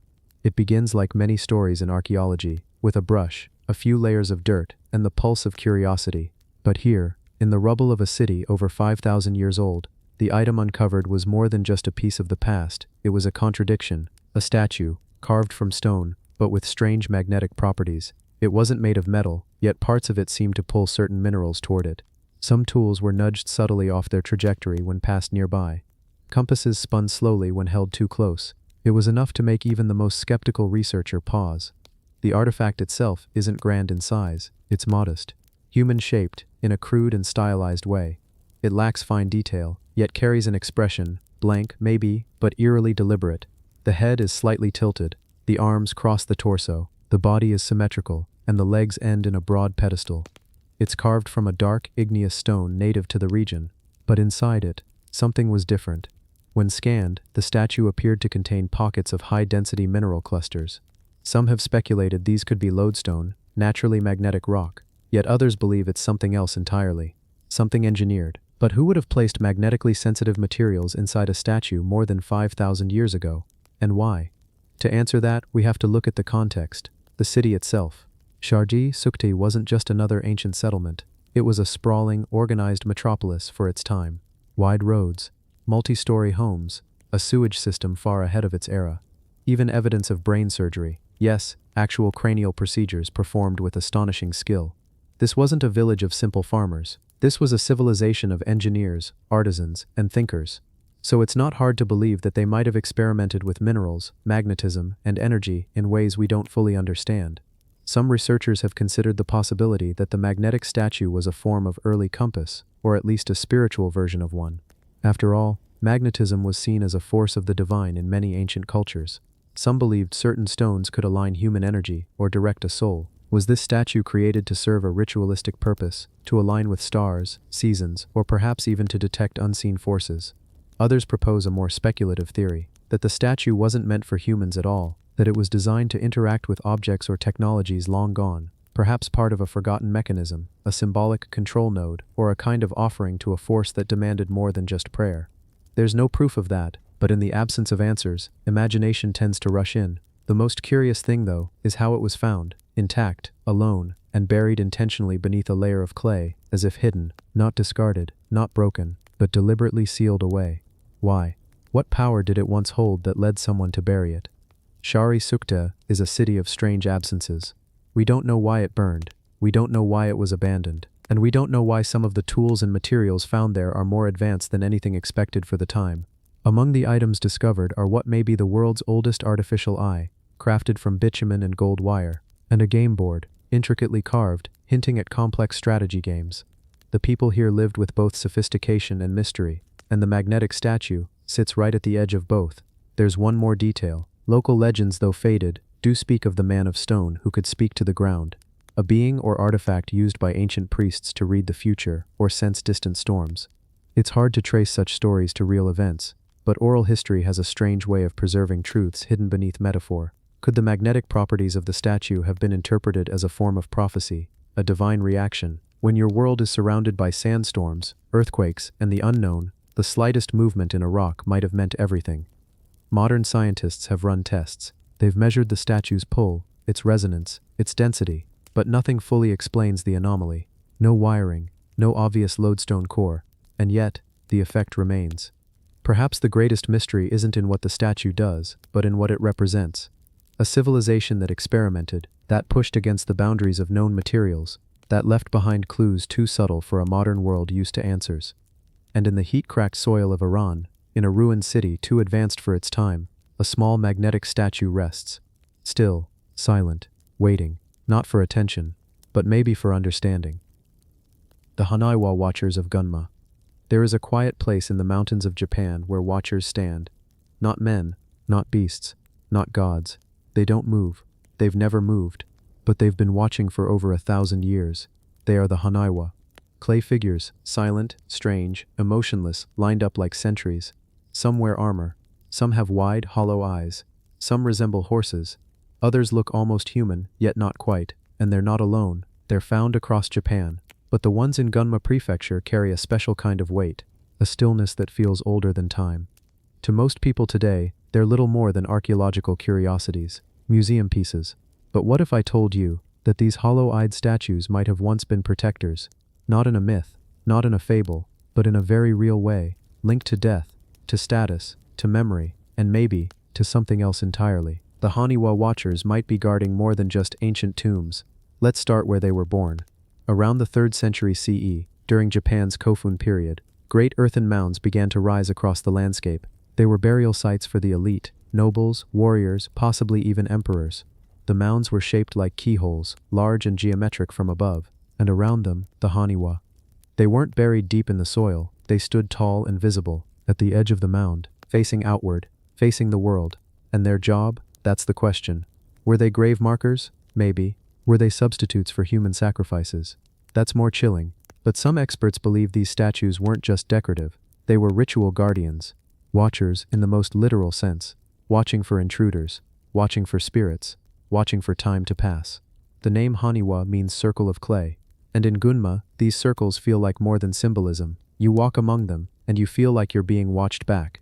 It's not hostile, not ominous, but definitely not passive, like they're waiting for something, or someone. Let's look closer. In Gunma's Ibaraki region, archaeologists discovered dozens of these watchers surrounding an ancient tumulus, a burial mound, called the Mayabashi Futagoyama Kofun. Some of the Hanaiwa were shaped like warriors holding what looked like shields and short swords. Others were riders, mounted on stylized clay horses. Then there were musicians, dancers, women with braided hair, even buildings rendered in simplified form. It wasn't random. These weren't just grave decorations. It was like a miniature society, a frozen representation of something, perhaps the life of the buried noble, or maybe the life they hoped to continue into death. Some archaeologists call them funerary avatars, representations of what mattered in life, lined up to follow into eternity. But there's something even more interesting. Many of these Hanawa have no faces, just blank or abstract shapes where eyes and mouths should be. Others have features so exaggerated they look otherworldly, wide, hollow eyes and flared limbs, not quite human, not quite alien, almost like they were never meant to represent anything living, but instead something watching us from outside life itself. Were these figures meant to serve the dead, or to protect the living? Let's think deeper. The Gunma Hanawa weren't just isolated statues, they were arranged carefully. Some stood in rows, facing outward from the burial mound. Others faced inward, toward the tomb itself. That dual orientation, looking out and looking in, might tell us something. They weren't just protecting the tomb from grave robbers, they were also sealing something in, like sentries at the gate of two worlds. And there's more. In 2017, Japanese archaeologists used radar scanning to peer beneath several Kofun mounds in Gunma. What they found was astonishing.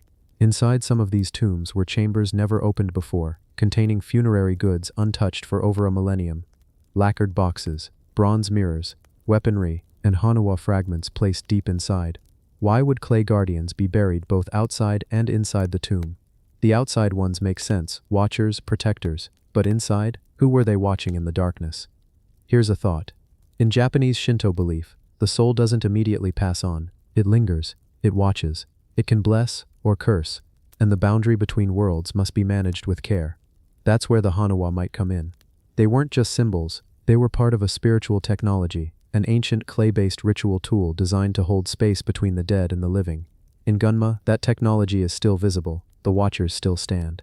Not in perfect condition, some are cracked, weathered, worn by time, but their purpose feels somehow intact. They still watch, still guard. Some modern interpretations go further. A few researchers have speculated about the psychic function of the Hanawa, objects imbued with memory. Not memories we can read, like text, but emotional residues, imprints. Standing in front of one in a museum, some people report the strangest feeling, like being noticed, as if the statue remembers being made, remembers standing over a grave, remembers the sound of footsteps long gone. A Japanese folklorist once said, "The Hanawa do not speak, but their silence says everything." That silence, according to him, is the weight of memory. But there's another layer. Some Hanawa, particularly in Gunma, have features and clothing that don't match other artifacts from the same time period.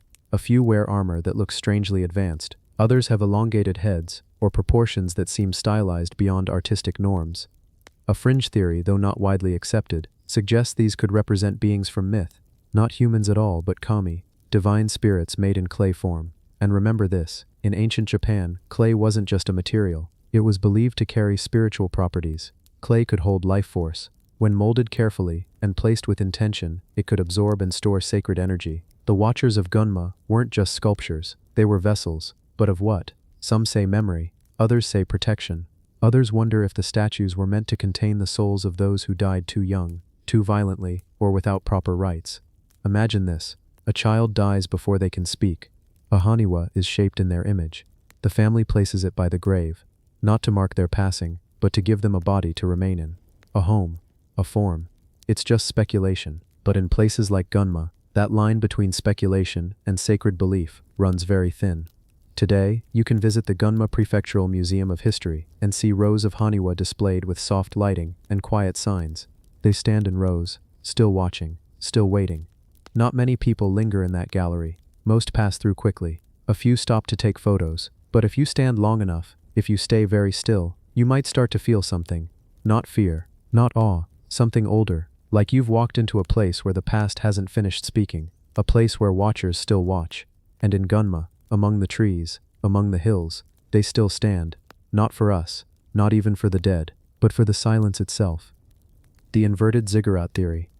It's easy to think of history as something static, something that once happened and then settled into silence. But the truth is far stranger. The ruins we uncover often raise more questions than answers, and sometimes, those answers depend on how we choose to look at the ruins. Literally, what if we've been looking at them the wrong way up? In the heart of ancient Mesopotamia, where the first cities are said to have risen, there's a structure that has puzzled researchers for decades, the ziggurat. These towering platforms, built with mud brick and rising in stages toward the heavens, have long been assumed to be temples. But there's a theory, quiet, unconventional, and mostly ignored by mainstream archaeologists, that suggests we may have misunderstood their purpose entirely. What if what we think of as the top was actually the bottom? What if these iconic monuments were designed to point downward? Let's drift slowly into this idea. The ziggurats of Mesopotamia, including the famous ones at Eridu, and Nippur, were built by the Sumerians, Akkadians, and Babylonians. Their stepped shapes resemble pyramids, but without smooth sides. At the top there's often a small shrine, where it's believed priests once performed rituals to connect with the gods. But that's assuming we're interpreting the layout correctly. Now picture a mirrored version of the ziggurat, a structure that doesn't reach into the sky but plunges beneath the ground. A ziggurat turned upside down, an inverted tower. It's not just a poetic idea. In recent years, satellite scans and underground imaging have revealed substructures beneath some of the oldest ziggurats, layers that go deeper than expected. Some of them contain chambers with no clear purpose, rooms with ceilings that mimic the dimensions of the temple above ground. It's as if the ziggurat continues downward. This has led to a quiet ripple of speculation in fringe archaeology circles. Maybe what we see above the surface is only half of the story. Inverted architecture isn't unheard of. In cultures around the world, underground chambers, sunken courtyards, and carved pit temples have existed for thousands of years. Petra in Jordan, the subterranean churches of Ethiopia, even the Derinkuyu underground city in Turkey. Civilizations have always worked both with and against gravity, so why not here? Some theorists propose that the Sumerians may have conceived of the ziggurat not just as a stairway to heaven, but as a stairway between dimensions, a kind of bridge between the heavens above and the underworld below. The inverted model represents this dual nature: above ground, order, gods, sunlight; below ground, the shadow realm, mysteries, silence. But it doesn't stop at symbolism. Let's pause here and imagine something stranger. Imagine a structure not only inverted in shape, but in function. A ziggurat that was never meant to be climbed but descended into. A tower that was deliberately hidden, its upper half merely a decoy or a gateway. What would that mean for our understanding of Sumerian cosmology? Some ancient texts from the region support this idea indirectly. The descent of Inanna, one of the oldest surviving myths in human history, tells the story of the goddess Inanna descending into the underworld. In the tale, she passes through 7 gates, each one deeper than the last. Scholars have often interpreted this as a metaphor. But what if it's more literal? What if those 7 levels refer to the sub-chambers beneath certain ziggurats? In the modern city of Nasiriyah, Iraq, near the ruins of an excavation team once documented strange acoustic properties beneath a collapsed ziggurat. They reported hearing whispers, but not from the wind, from the stones themselves, as if the structure had been designed to carry sound down, deeper and deeper, like an inverted speaker. Of course, mainstream archaeologists dismiss these accounts, too speculative, no solid evidence. But is that because there's truly nothing there, or because we've stopped looking? Let's look at the physical makeup again. Ziggurats are typically built in layers of mud brick, with core foundations that seem vastly over-engineered for what's above them. In several cases, foundations go deeper than necessary, even reaching bedrock. For what? To stabilize, or to anchor something heavier below. There are records, fragmentary ones, of tunnels beneath ziggurats, now sealed or flooded. Archaeologists in the 1920s noted vertical shafts that went down more than 40 feet before abruptly ending. No explanation. Some ziggurats were constructed on existing hills, then expanded downward and outward, almost as if the builders were working both ways, up and down. A dual-layered structure, and if that's true, then the purpose becomes even more complex. Maybe the ziggurat wasn't just a temple, maybe it was a machine of belief designed to channel energy, process ritual, and connect the heavens with something much older. There are carvings that hint at this, reliefs of spirals moving downward, stairs curving into the earth, priests wearing inverted crowns. In some Sumerian seals, figures are shown descending beneath stylized platforms. One such seal, found in the ruins of Kish, shows a staircase vanishing into a dark circle surrounded by stars. If these images represent real locations, then perhaps some ziggurats were gateways, not just symbolic ones, but engineered thresholds, places where ceremony was used to move between worlds. Could they have been places of transformation, or even concealment? There's another layer to this idea. If you examine how water was used in Sumerian cities, it often flowed beneath temples and ziggurats, not beside them, beneath. Channels carried water in hidden routes, only to resurface near altars. This again hints at an inverted flow of meaning. Rituals done above ground may have only been part of a process. The true culmination, the sacred moment, may have occurred below, where the public couldn't see, in silence. Sleepily imagine that. A priest walks across the sunlit platform. The people watch from below. But deep inside the ziggurat, unseen hands light torches in a room without windows. Water flows silently, and stone echoes. Even today, we've only excavated a fraction of what lies beneath Mesopotamia. War, erosion, and time have buried much. But it's possible that beneath some of these ruins lies the rest of the ziggurat. Not just foundations, but rooms, chambers of record, perhaps even vaults of knowledge. One theory even suggests that the real function of the ziggurat was preservation, not of people, but of information, a way to encode cosmic patterns using geometry and structure, like a three-dimensional prayer written in brick. Is it true? We don't know. But it's worth wondering, are we standing on the roof of something we were supposed to descend into? Maybe, like the ancient myths say, some knowledge can only be found by going deeper, not up, but down, and maybe we've been digging in the wrong direction all along. So as you drift further into rest, imagine those stepped towers of old, not as mountains to climb, but as gateways to descend, rooms beneath the sand, knowledge waiting quietly, and the possibility that the oldest secrets were always meant to be read upside down. The sarcophagus that hums. Palenque lid. In the dense jungles of Chiapas, Mexico, there lies a place shrouded in mist, overgrowth, and silence. A silence that has lingered for more than 1,000 years. The ruins of Palenque are not as expansive as other Maya cities, but what they lack in size, they make up for in mystery. Especially one chamber, deep beneath the Temple of the Inscriptions. There, resting within stone, is a single artifact that has caused generations of researchers to pause, to speculate, and sometimes to wonder whether they're hearing something that isn't quite silence. The sarcophagus lid of Pakal the Great. Some call it a calendar, some a spaceship, and some say it hums. But what is it, really? Let's step inside. The temple rises slowly above the jungle floor, 9 levels tall, matching the Maya belief in the 9 levels of the underworld. It's not just a decorative structure, it's a spiritual gateway, and beneath it lies a narrow, steep, and once water-filled stairwell that descends to a sealed crypt. When archaeologists finally broke into that chamber in the 1950s, what they found was astonishing. The stone sarcophagus of a ruler named Pakal, laid out with jewels, an exquisite jade mask, and surrounding him, an engraved lid, carved in such detail it looks like a codex cast in stone. Let your eyes travel across the surface of the lid. A figure reclining, possibly falling, or ascending. Behind him, something that resembles machinery. Tubes, flames, levers. At his feet, a bird. Above him, what looks like a celestial sky band. At first glance, it doesn't look ancient, it looks mechanical, modern, some say, even extraterrestrial. But the Maya were artists of symbolism. Every shape, every carving, every figure is layered with meanings, cosmic, spiritual, cyclical. According to Orthodox interpretation, the figure is Pakal himself, descending into Xibalba, the Maya underworld, supported by the world tree, the axis of life and death. It's a representation of death, rebirth, and the soul's journey. But something about the design unsettles people. It's too perfect, too complex, too unfamiliar, even for a civilization as advanced as the Maya. This is where theories start to branch. In the 1970s, authors and fringe researchers began suggesting the lid shows a man operating a spacecraft. Pakal's position, with his legs extended, hands near controls, and what appears to be fire exhaust beneath him, sparked the ancient astronaut theory. To believers, it's not symbolism, it's literal. A carving of spaceflight technology used by ancient beings, perhaps not of this Earth. The Maya, of course, left no explicit texts describing spacecraft or aliens, but the lid's power lies in how it makes people feel.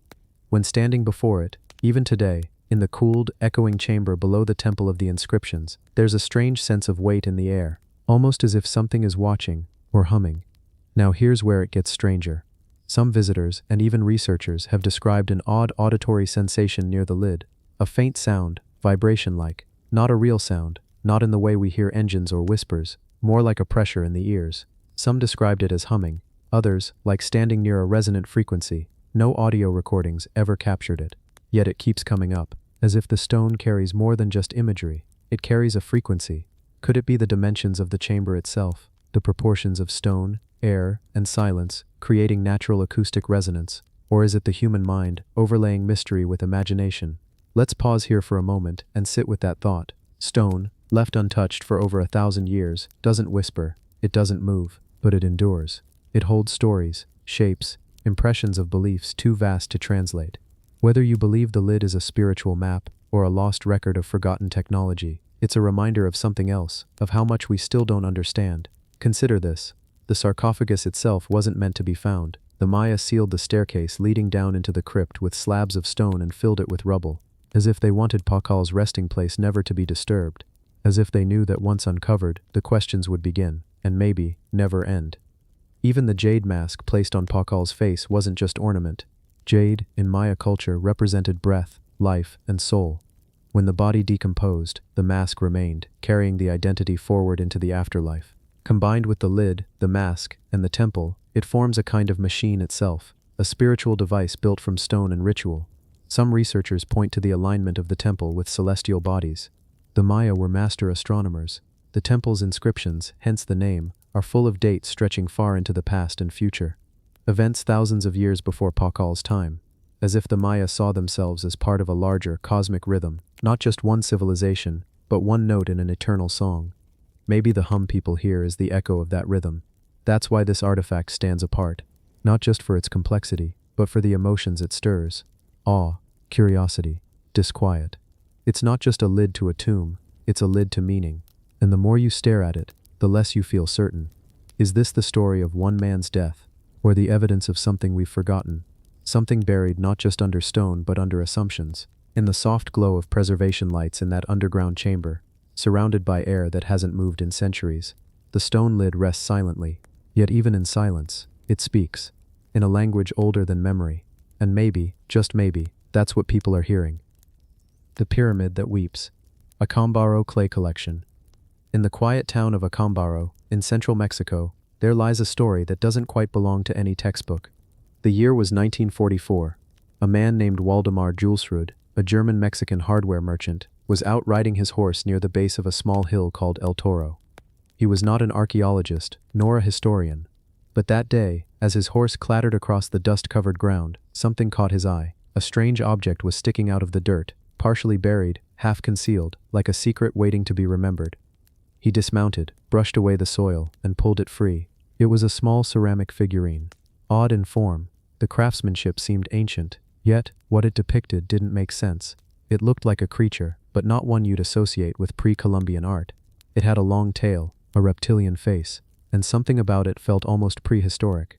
Julsrud was intrigued. He hired a local man, Odilon Tinajero, to begin digging.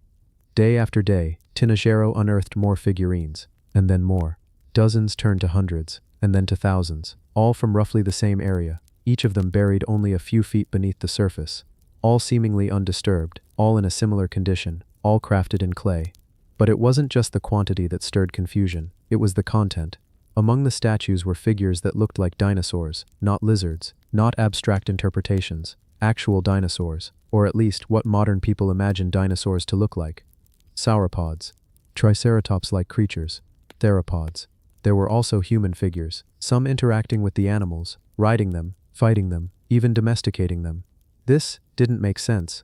Dinosaurs and humans were never supposed to coexist. According to everything we know, the last non-avian dinosaur died out around 65 million years ago. And humans, we've only been around in our current form for roughly 300,000 years. So how could these figurines even exist? The site yielded over 30,000 artifacts, some say as many as 33,000. There were animals, people, masks, tools, even abstract geometrical shapes. Some looked like ceremonial pieces, others looked like toys. A few were astonishingly detailed, as if made by someone who had seen the creatures firsthand.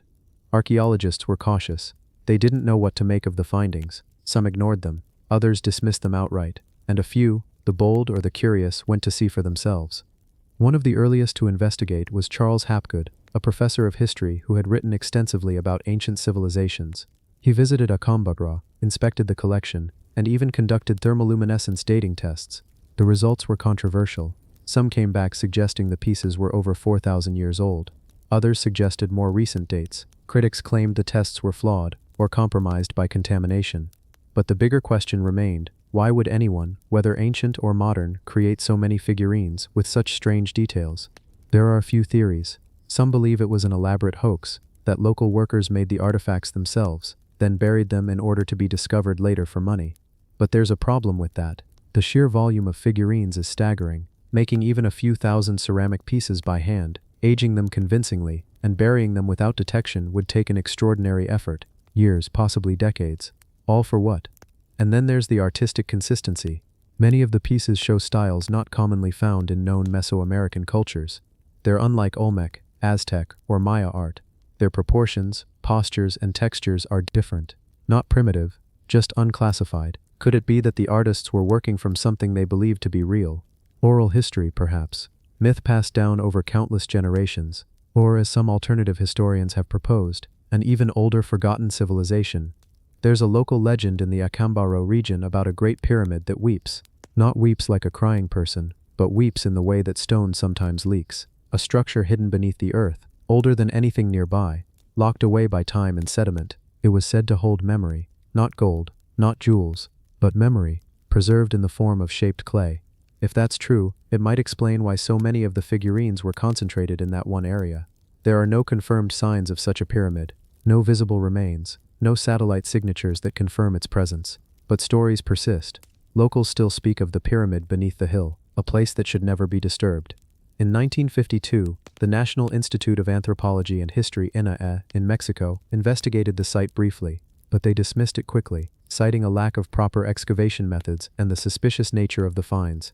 No official excavation has been conducted since. Yet the figurines still exist. The Jules Rude collection, as it came to be known, was displayed in a private museum for decades. Visitors came from all over the world. Some left skeptical, others left stunned. Some of the figurines defy easy classification. One, for instance, appears to depict a human wearing what looks like an astronaut's helmet. Another shows a human figure with elongated arms and a bent-back posture, almost as if weightless.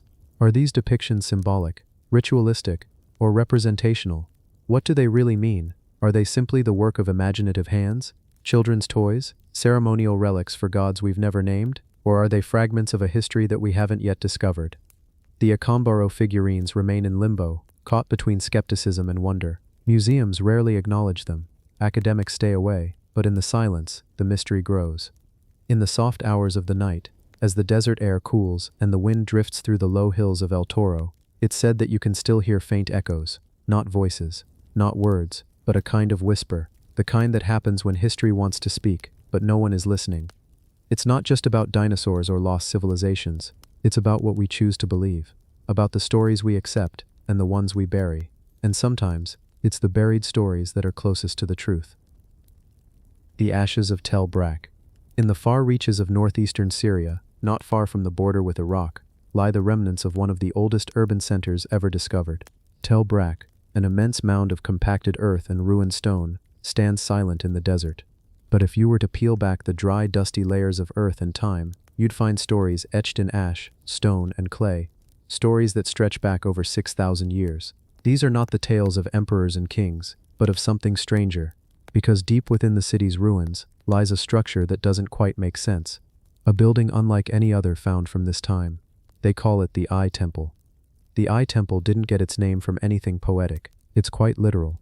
When excavators began carefully brushing away the sand and grit that had buried the structure, they found hundreds, then thousands, of small, stylized figurines. Tiny clay forms. Most had one defining feature: wide, staring eyes. Not bodies, not limbs, just a triangular shape leading to two enormous circular indentations. Watching, silent, endless. And this strange mass of eye idols was not found in isolation. They were buried beneath the temple, layered, like offerings. But offerings to what? Tel Brak was old before most cities we know even existed. Its origins may go as far back as 4200 BCE, perhaps even earlier. At its peak, it was a major center of power, comparable to the earliest Sumerian cities. Yet there's something different about it. Unlike Mesopotamian cities, which grew outward in concentric circles of wealth and purpose, Tel Brak seems to have formed in clusters, separate neighborhoods, independent groupings that came together loosely, not through force or planned infrastructure, but maybe something else. No central palace has been found, no overwhelming evidence of a ruling class dictating everything, and yet the city thrived. So what brought people together here? What made Tel Brak significant enough to draw crowds from across the region? The answer may lie in the Eye Temple and the ashes buried beneath it. The temple itself, now a ruin of crumbled walls and fragmented columns, once stood as a sacred place. Built and rebuilt across centuries, it changed shape and size. But the one thing that remained constant was the presence of the idols and the layers of ash. Thick, dark, and unmistakable. Burnt offerings, fires, rituals. Something happened here.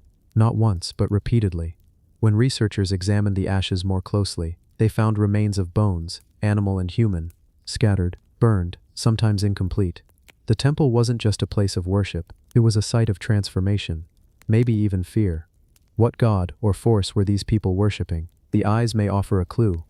These weren't the kinds of eyes you see on typical Mesopotamian or Levantine art. They were exaggerated, stylized, almost alien. In some depictions, the eyes were stacked, one on top of the other.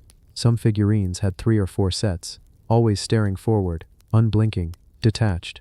Were they meant to represent a deity that watched over the people, or something the people watched for? It's tempting to romanticize, to imagine cults gathered under a smoky ceiling, chanting in lost languages, placing their little idols into earthen pits while the fire roared. But it may have been more complicated, and even more unsettling.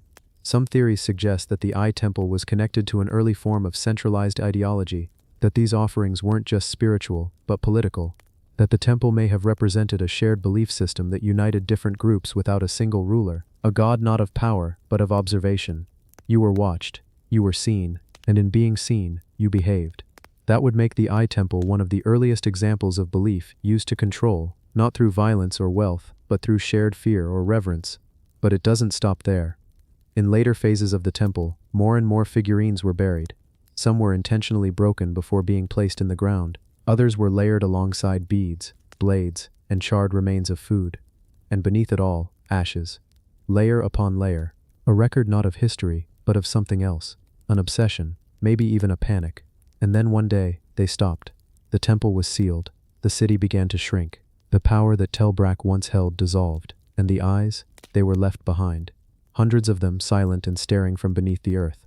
Archaeologists tried to make sense of it all. Some linked the practice to ancestor worship. Others saw it as a fertility cult. A few considered the possibility that it had nothing to do with gods at all, that maybe these were memorials to the dead, each eye figurine representing a lost soul. But none of these theories explain the ash, or the broken bones, or the structure of the temple, which defies the usual layout seen in the region. There are no clear altars, no inscriptions, no standard narrative, just a recurring theme: fire, offerings, and the gaze. And then there's the question of the temple's disappearance. Did the people abandon their god, or was the temple itself deemed too dangerous to continue using?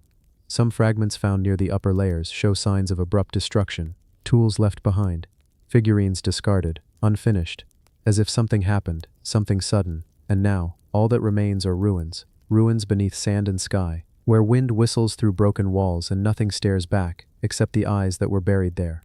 If you were to walk the site today, you'd see little that gives away the mystery. A few collapsed corridors, mounds of rubble, a path that once led to somewhere sacred, but beneath your feet, the ashes still sleep, and beneath them, the oldest unanswered question: what were they watching, and why did it matter? The ziggurat with no stairs. It stands in silence beneath the southern sky of Iran, massive, solemn, layered like a forgotten step pyramid rising from the sands. From a distance, the Chaga Zanbil ziggurat appears like a crumbling mountain built by hands that had long since turned to dust. But what makes it strange is not simply its age, it's what it lacks. Ziggurats, those iconic, multi-tiered structures of Mesopotamian and Elamite design, usually followed a simple pattern: rising steps or ramps, central temples, and clearly defined access points. But Chaga Zanbil does something different, very different. There are no visible stairs, no defined paths to its higher levels, no ramps surviving today. It's as if whoever built it didn't intend for humans to climb it at all.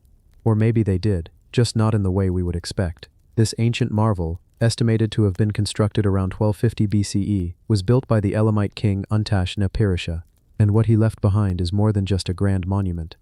Chaga Zanbil is a coded message, carved into brick and bitumen, layer upon layer of religious, political, and perhaps even cosmological purpose, buried beneath centuries of wind-blown silence. It was rediscovered in the 1930s by oil prospectors, not archaeologists. That fact alone speaks volumes. For centuries, this site was lost to history, buried in myths and slowly reclaimed by the desert. When teams began to excavate it properly, what they uncovered wasn't just a temple complex, but a walled city that once bustled with life, offerings and rituals, now long forgotten. But why no stairs? One theory suggests that wooden staircases may have once existed, long decayed and gone. But there are no signs, no foundation traces, no clear sockets or remnants that would support that. Others suggest ramps may have been used but later removed, or eroded. Yet the design of the outer walls and internal structure offers few clear paths upward. In fact, the entire upper platform seems isolated, unreachable by normal means, like a place meant to be approached differently, or not at all. Maybe that's the point. Maybe the upper sanctum wasn't built for humans, not really, Maybe it was meant for the gods themselves, who, in Elamite belief, dwelled in elevated spaces, beyond the reach of ordinary mortals. The absence of stairs wasn't a flaw, it was deliberate. A silent division between earth and sky, between the seen and the unseen. Inside the site, archaeologists found over 11 temples dedicated to various deities. The highest one, at the summit of the ziggurat, was reserved for Inshushinak, the chief Elamite god. This upper shrine, long gone now, would have been a place of immense ritual power. But how was it accessed? Did priests ascend it only on certain days using wooden ladders? Or was it purely symbolic, an unreachable heaven on earth? Then there's the astronomical alignment. Some researchers have noticed that Choga Zonbil may align with solstice points or celestial patterns lost to time. Could it be that access wasn't needed because the temple itself was never meant to be entered, only honored from afar? A visual link between Earth and cosmos. And here's another strange detail. The ziggurat's name wasn't even known until modern times. Choga Zonbil means basket mound in Luri, the language of the local people. That's what they thought it was. A massive, ancient basket turned upside down and buried. To them it was always part of the land, not a structure but a symbol. But hidden under that mound were over 5 million baked bricks, some inscribed, some blank, many bearing the name of the builder king, Untash Napirisha. His legacy survives, but only in fragments, in bricks, in ruins, in questions. We don't know why he chose this spot. The ziggurat lies far from the Elamite capital of Susa, built almost in isolation. Why? Was it a sacred site before the ziggurat? Did something draw him here? A natural power? An ancient presence? Or perhaps a vision? There's something else peculiar. Underground tunnels stretch beneath the complex. Ritual drains. Subterranean chambers. Not all of them have been explored. Some archaeologists have speculated that these tunnels were used for libations, sacred offerings poured through the structure. But others suggest more hidden meanings. Perhaps secret rituals. Perhaps burials. Or perhaps things we're not meant to find. Even the bricks themselves whisper strange stories. Inscribed in Elamite cuneiform, many carry prayers, dedications, but also warnings, invocations of protection, of divine wrath for those who would disturb the site. Were these simply ceremonial, or did the builders fear something deeper, something within the structure itself? And all of this leads back to the mystery that frames the whole site. A towering ziggurat, with no way up. Could it be that the entire complex was built to simulate a celestial model, that each tier represented a layer of the heavens? In that case, access wouldn't be physical, it would be spiritual, climbed in ritual, in trance, in sacrifice. Choga Zonbil's unusual form challenges everything we assume about how sacred structures functioned. It defies architectural logic. It resists the usual interpretation of a ziggurat as a public or priestly temple. It sits, quiet, remote, and unreachable, and maybe that's why it still haunts us. Because even now, with satellite images, laser scans, and excavation maps, we still can't fully understand what it was for. Not completely, not truthfully. It remains, a monument without stairs, a shrine without a door, a riddle of bricks beneath the Iranian sun. And as the wind brushes over the ridges of its crumbling tiers, it seems to whisper the same message, again and again. You were never meant to climb. The floating tombs of El Tajín, tucked deep in the lush tropical forests of Veracruz, Mexico. This ancient city is unlike anything else in Mesoamerica. You won't hear its name as often as Teotihuacan or Chichen Itza. Yet its mystery runs just as deep, maybe deeper. What stands out here isn't just its ornate pyramids or its strange glyphs. It's the tombs. Tombs that seem to float, hovering in spiritual and architectural ambiguity. Tombs that aren't quite where they're supposed to be. Archaeologists refer to El Tajín as a classic Veracruz culture site, with most of its prominent structures dating between 600 to 1200 AD. But many features of the city don't align with that timeline or cultural label. It's almost like something older left its fingerprint here, something that didn't follow the same blueprint as the rest of Mesoamerica. And among the most puzzling finds are the structures that appear to be tombs, burial chambers, yet they defy classification. Some are sunken into platforms but aren't accessible from the ground. Others sit in open air on pedestals with no indication of how a body would have been placed inside. These aren't your standard subterranean crypts or ceremonial mounds. They're something else entirely.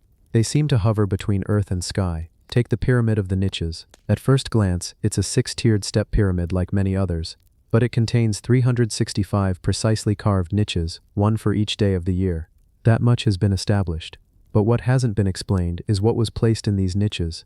Offerings, remains, some kind of time-related relic, and beneath some of these platforms, faint outlines suggest the presence of chamber-like spaces. yet none have been conclusively identified as tombs. So were the dead buried here in a way we no longer understand? Or consider the building known simply as Structure C. Atop its raised platform lies a rectangular block with no entry point. For decades, researchers assumed it was merely an altar, but a small opening discovered beneath suggests the presence of a sealed cavity. Ground-penetrating radar scans revealed a void inside, something about the size of a human body. No excavation has been allowed yet, but the locals have long referred to it as La Tumba Suspendida, the suspended tomb, and this isn't isolated. At least 4 other buildings throughout El Tahin have similar features, sealed blocks perched atop platforms or embedded in upper tiers with no staircase or path leading up. Some have theorized that the remains were placed during construction and sealed forever, with no intention of retrieval. Others believe the structures weren't tombs at all, but symbolic vessels, a kind of spiritual preservation instead of physical. But one persistent theory is that these were sky tombs, resting places for elites who were meant to ascend into the afterlife directly from their final resting place. The floating structures, then, were architectural metaphors, elevated just enough to mark a departure point between worlds. Curiously, some of these floating tombs feature a unique set of glyphs, symbols that are still not fully understood. They don't match typical Maya, Zapotec, or Mixtec writing. Instead, they show recurring images of eyes, swirling winds, and bird-like figures, and many of them are arranged in spirals, almost like a vortex. One unexcavated chamber even shows concentric carvings around its base, as if mimicking airflow. Researchers have wondered whether these were meant to depict the soul's journey upward, or possibly downward. Even the orientation of these supposed tombs defies logic. In most Mesoamerican cultures, tombs face cardinal directions, north for the underworld, east for rebirth. But in El Tahin, the angles are inconsistent. Some face southeast, some directly into the jungle, others point at nothing in particular. There's no unified spiritual logic here, unless it's a logic we've forgotten. Then there's the mystery of what's missing. Despite El Tahin's elaborate architectural features, almost no skeletal remains have been recovered from these suspected tombs. Not even fragments. Either the bodies were removed long ago, or they were never there. Could these be cenotaphs, symbolic tombs for people whose remains were taken elsewhere? Or is the absence itself a clue? Local Totonic's legends speak of a class of rulers known as the Wind Travelers. Individuals so spiritually advanced they left no body behind. Their teachings suggest that death wasn't an end, but a transformation into wind. And interestingly, some floating tombs are built to allow the breeze to pass through them. Hollow passageways, small open vents, like they were designed to echo or carry wind. Maybe not tombs in the traditional sense, but resonance chambers for the spirit's passage. Archaeologists, for their part, have yet to publish a definitive explanation. The official line remains cautious. These structures are ceremonial platforms, perhaps with burials inside. But the data doesn't line up with that. There are too many architectural inconsistencies, too many cultural mismatches, too many symbols with no clear origin.